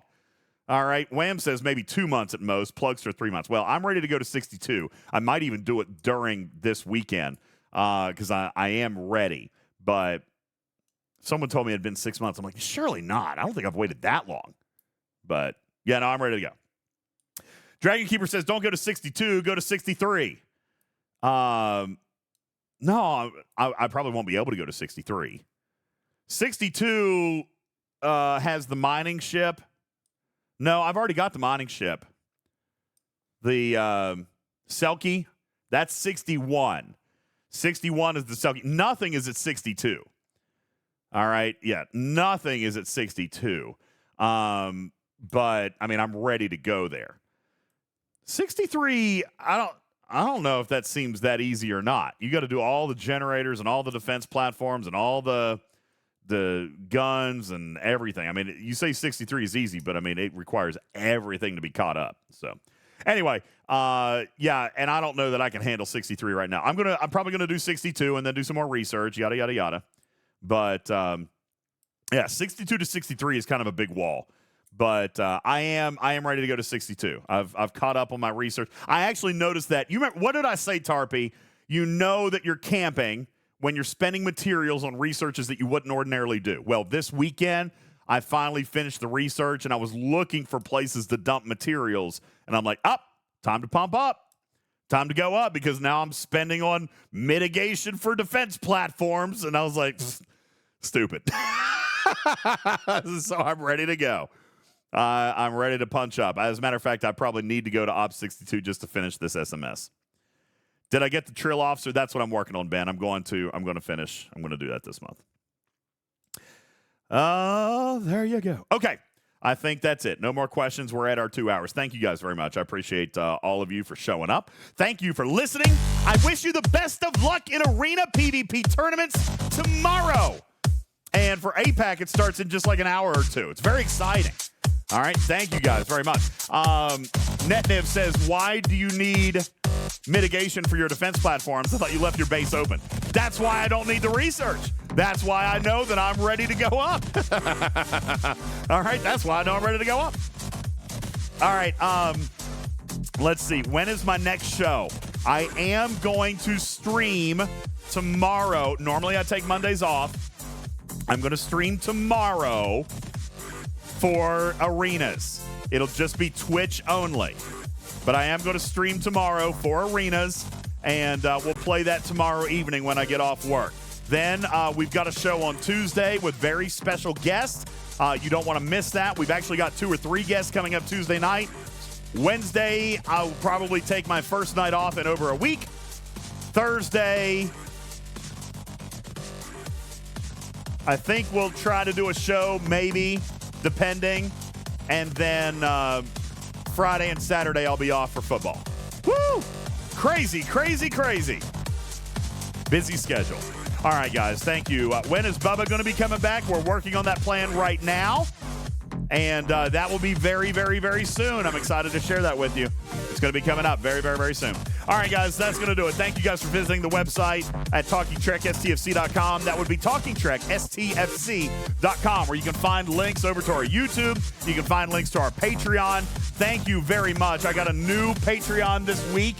Let me see if I can find his name real quick. I didn't write it on the list.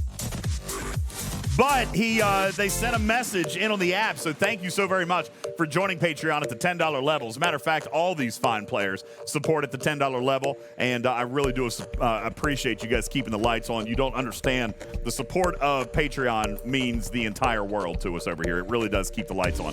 Lord Neelix, Lady Kess Trader, Iron Shepherd, Chalarmy, Mecrack, Regis, Shady Pines, Lobot, Tagore, Cruzita, Ransusi, Hank, Ape, DJ Gur, MC101, Lightbull, Louis P, Grog, Archangel, Smoke, Moha, Jetski, Papa Smurf, Jason, Captain Jack, Vinium, Scorpionus, Archer, and Honey, and Dominus, Casey Jones, K9 Tooth, Sir Tail, Crazy Bunch, A-Fox, Judge Cranton, G-Force, Buminkus, Captain Q, Admiral N, Water, Char, War, Scarlet Hawk, DJ's got rated again, Jagged, Never Go Full, Tilly, Blue Mandalorian, Noxus, Exhibitor, Furmax, Dr. Link, Clueless One, Welch, Gunner, U-Matrix, Gornography Addict, Balabom, King of 101, Benedict 213, J-Babes, Dark Knight, Pixelate, Buddy, Spectre, Yukon, Nika, Diva, Dorsal, McLovin, Griffin, Mean Bean, Thomas, Everywhere It Matters, Shannara, and Alicia, DJ's Better Refine More, ISO, Sweet and Psycho, Lieutenant Tom Collins, Check, Game Junior, and our newest, I'm trying to find it right now. Daggone it, I can't find it! There was a brand new one today. Jason! Got you, Jason, thank you! Woo! Appreciate you. Thank you for supporting Talking Trek, a registered trademark and recorded in front of a live studio audience for distribution across podcast platforms everywhere. I'm your friendly neighborhood cat person, Ultimate DJ, saying meow for now. Love you, man. To catch you on the next one. You guys have a wonderful evening, and thank you so very, very much. Now, who are we going to raid out to tonight? Database is on. Let's see. Bob Ross is on. That sandwich dude is online. I don't know. Listen, what is today? Today's Sunday? Sunday is usually Spacey Vinyl night. I think we should probably go say hey to Database, right? Oh, my God. I have a new channel. I found a new channel. Do you guys want me to raid over to a brand new channel? Do you guys remember the Duckburg Ducks? Tell me you remember the Duckburg Ducks. All right. We used to love raiding that channel. I found a brand new one, and this is where we're going tonight. All right. This is where we're going tonight. We are going to go see Marine Mammal Rescue, where they have a channel completely and 100% dedicated to watching otters. I love it. They're so cute right now. They're taking a little nap. Oh, that's so cute. You guys go enjoy Marine Mammal Rescue and go enjoy the Otter Highlights-a-thon. Otters, all of them, everywhere. And an ocean ASMR soundtrack to relax with. You guys enjoy the otters eating things. When do we rock out again? It'll probably be next weekend sometime for a squad. I don't know. That was fun, but I got to let my hip heal. You guys have a wonderful night. I'm out. Pieces.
Get myself a bar stool or something. And welcome in. Talking Track goes live in about 4 all over the studio and acting a fool. Holy crap. It was the most productive 5 hours. It's killing me.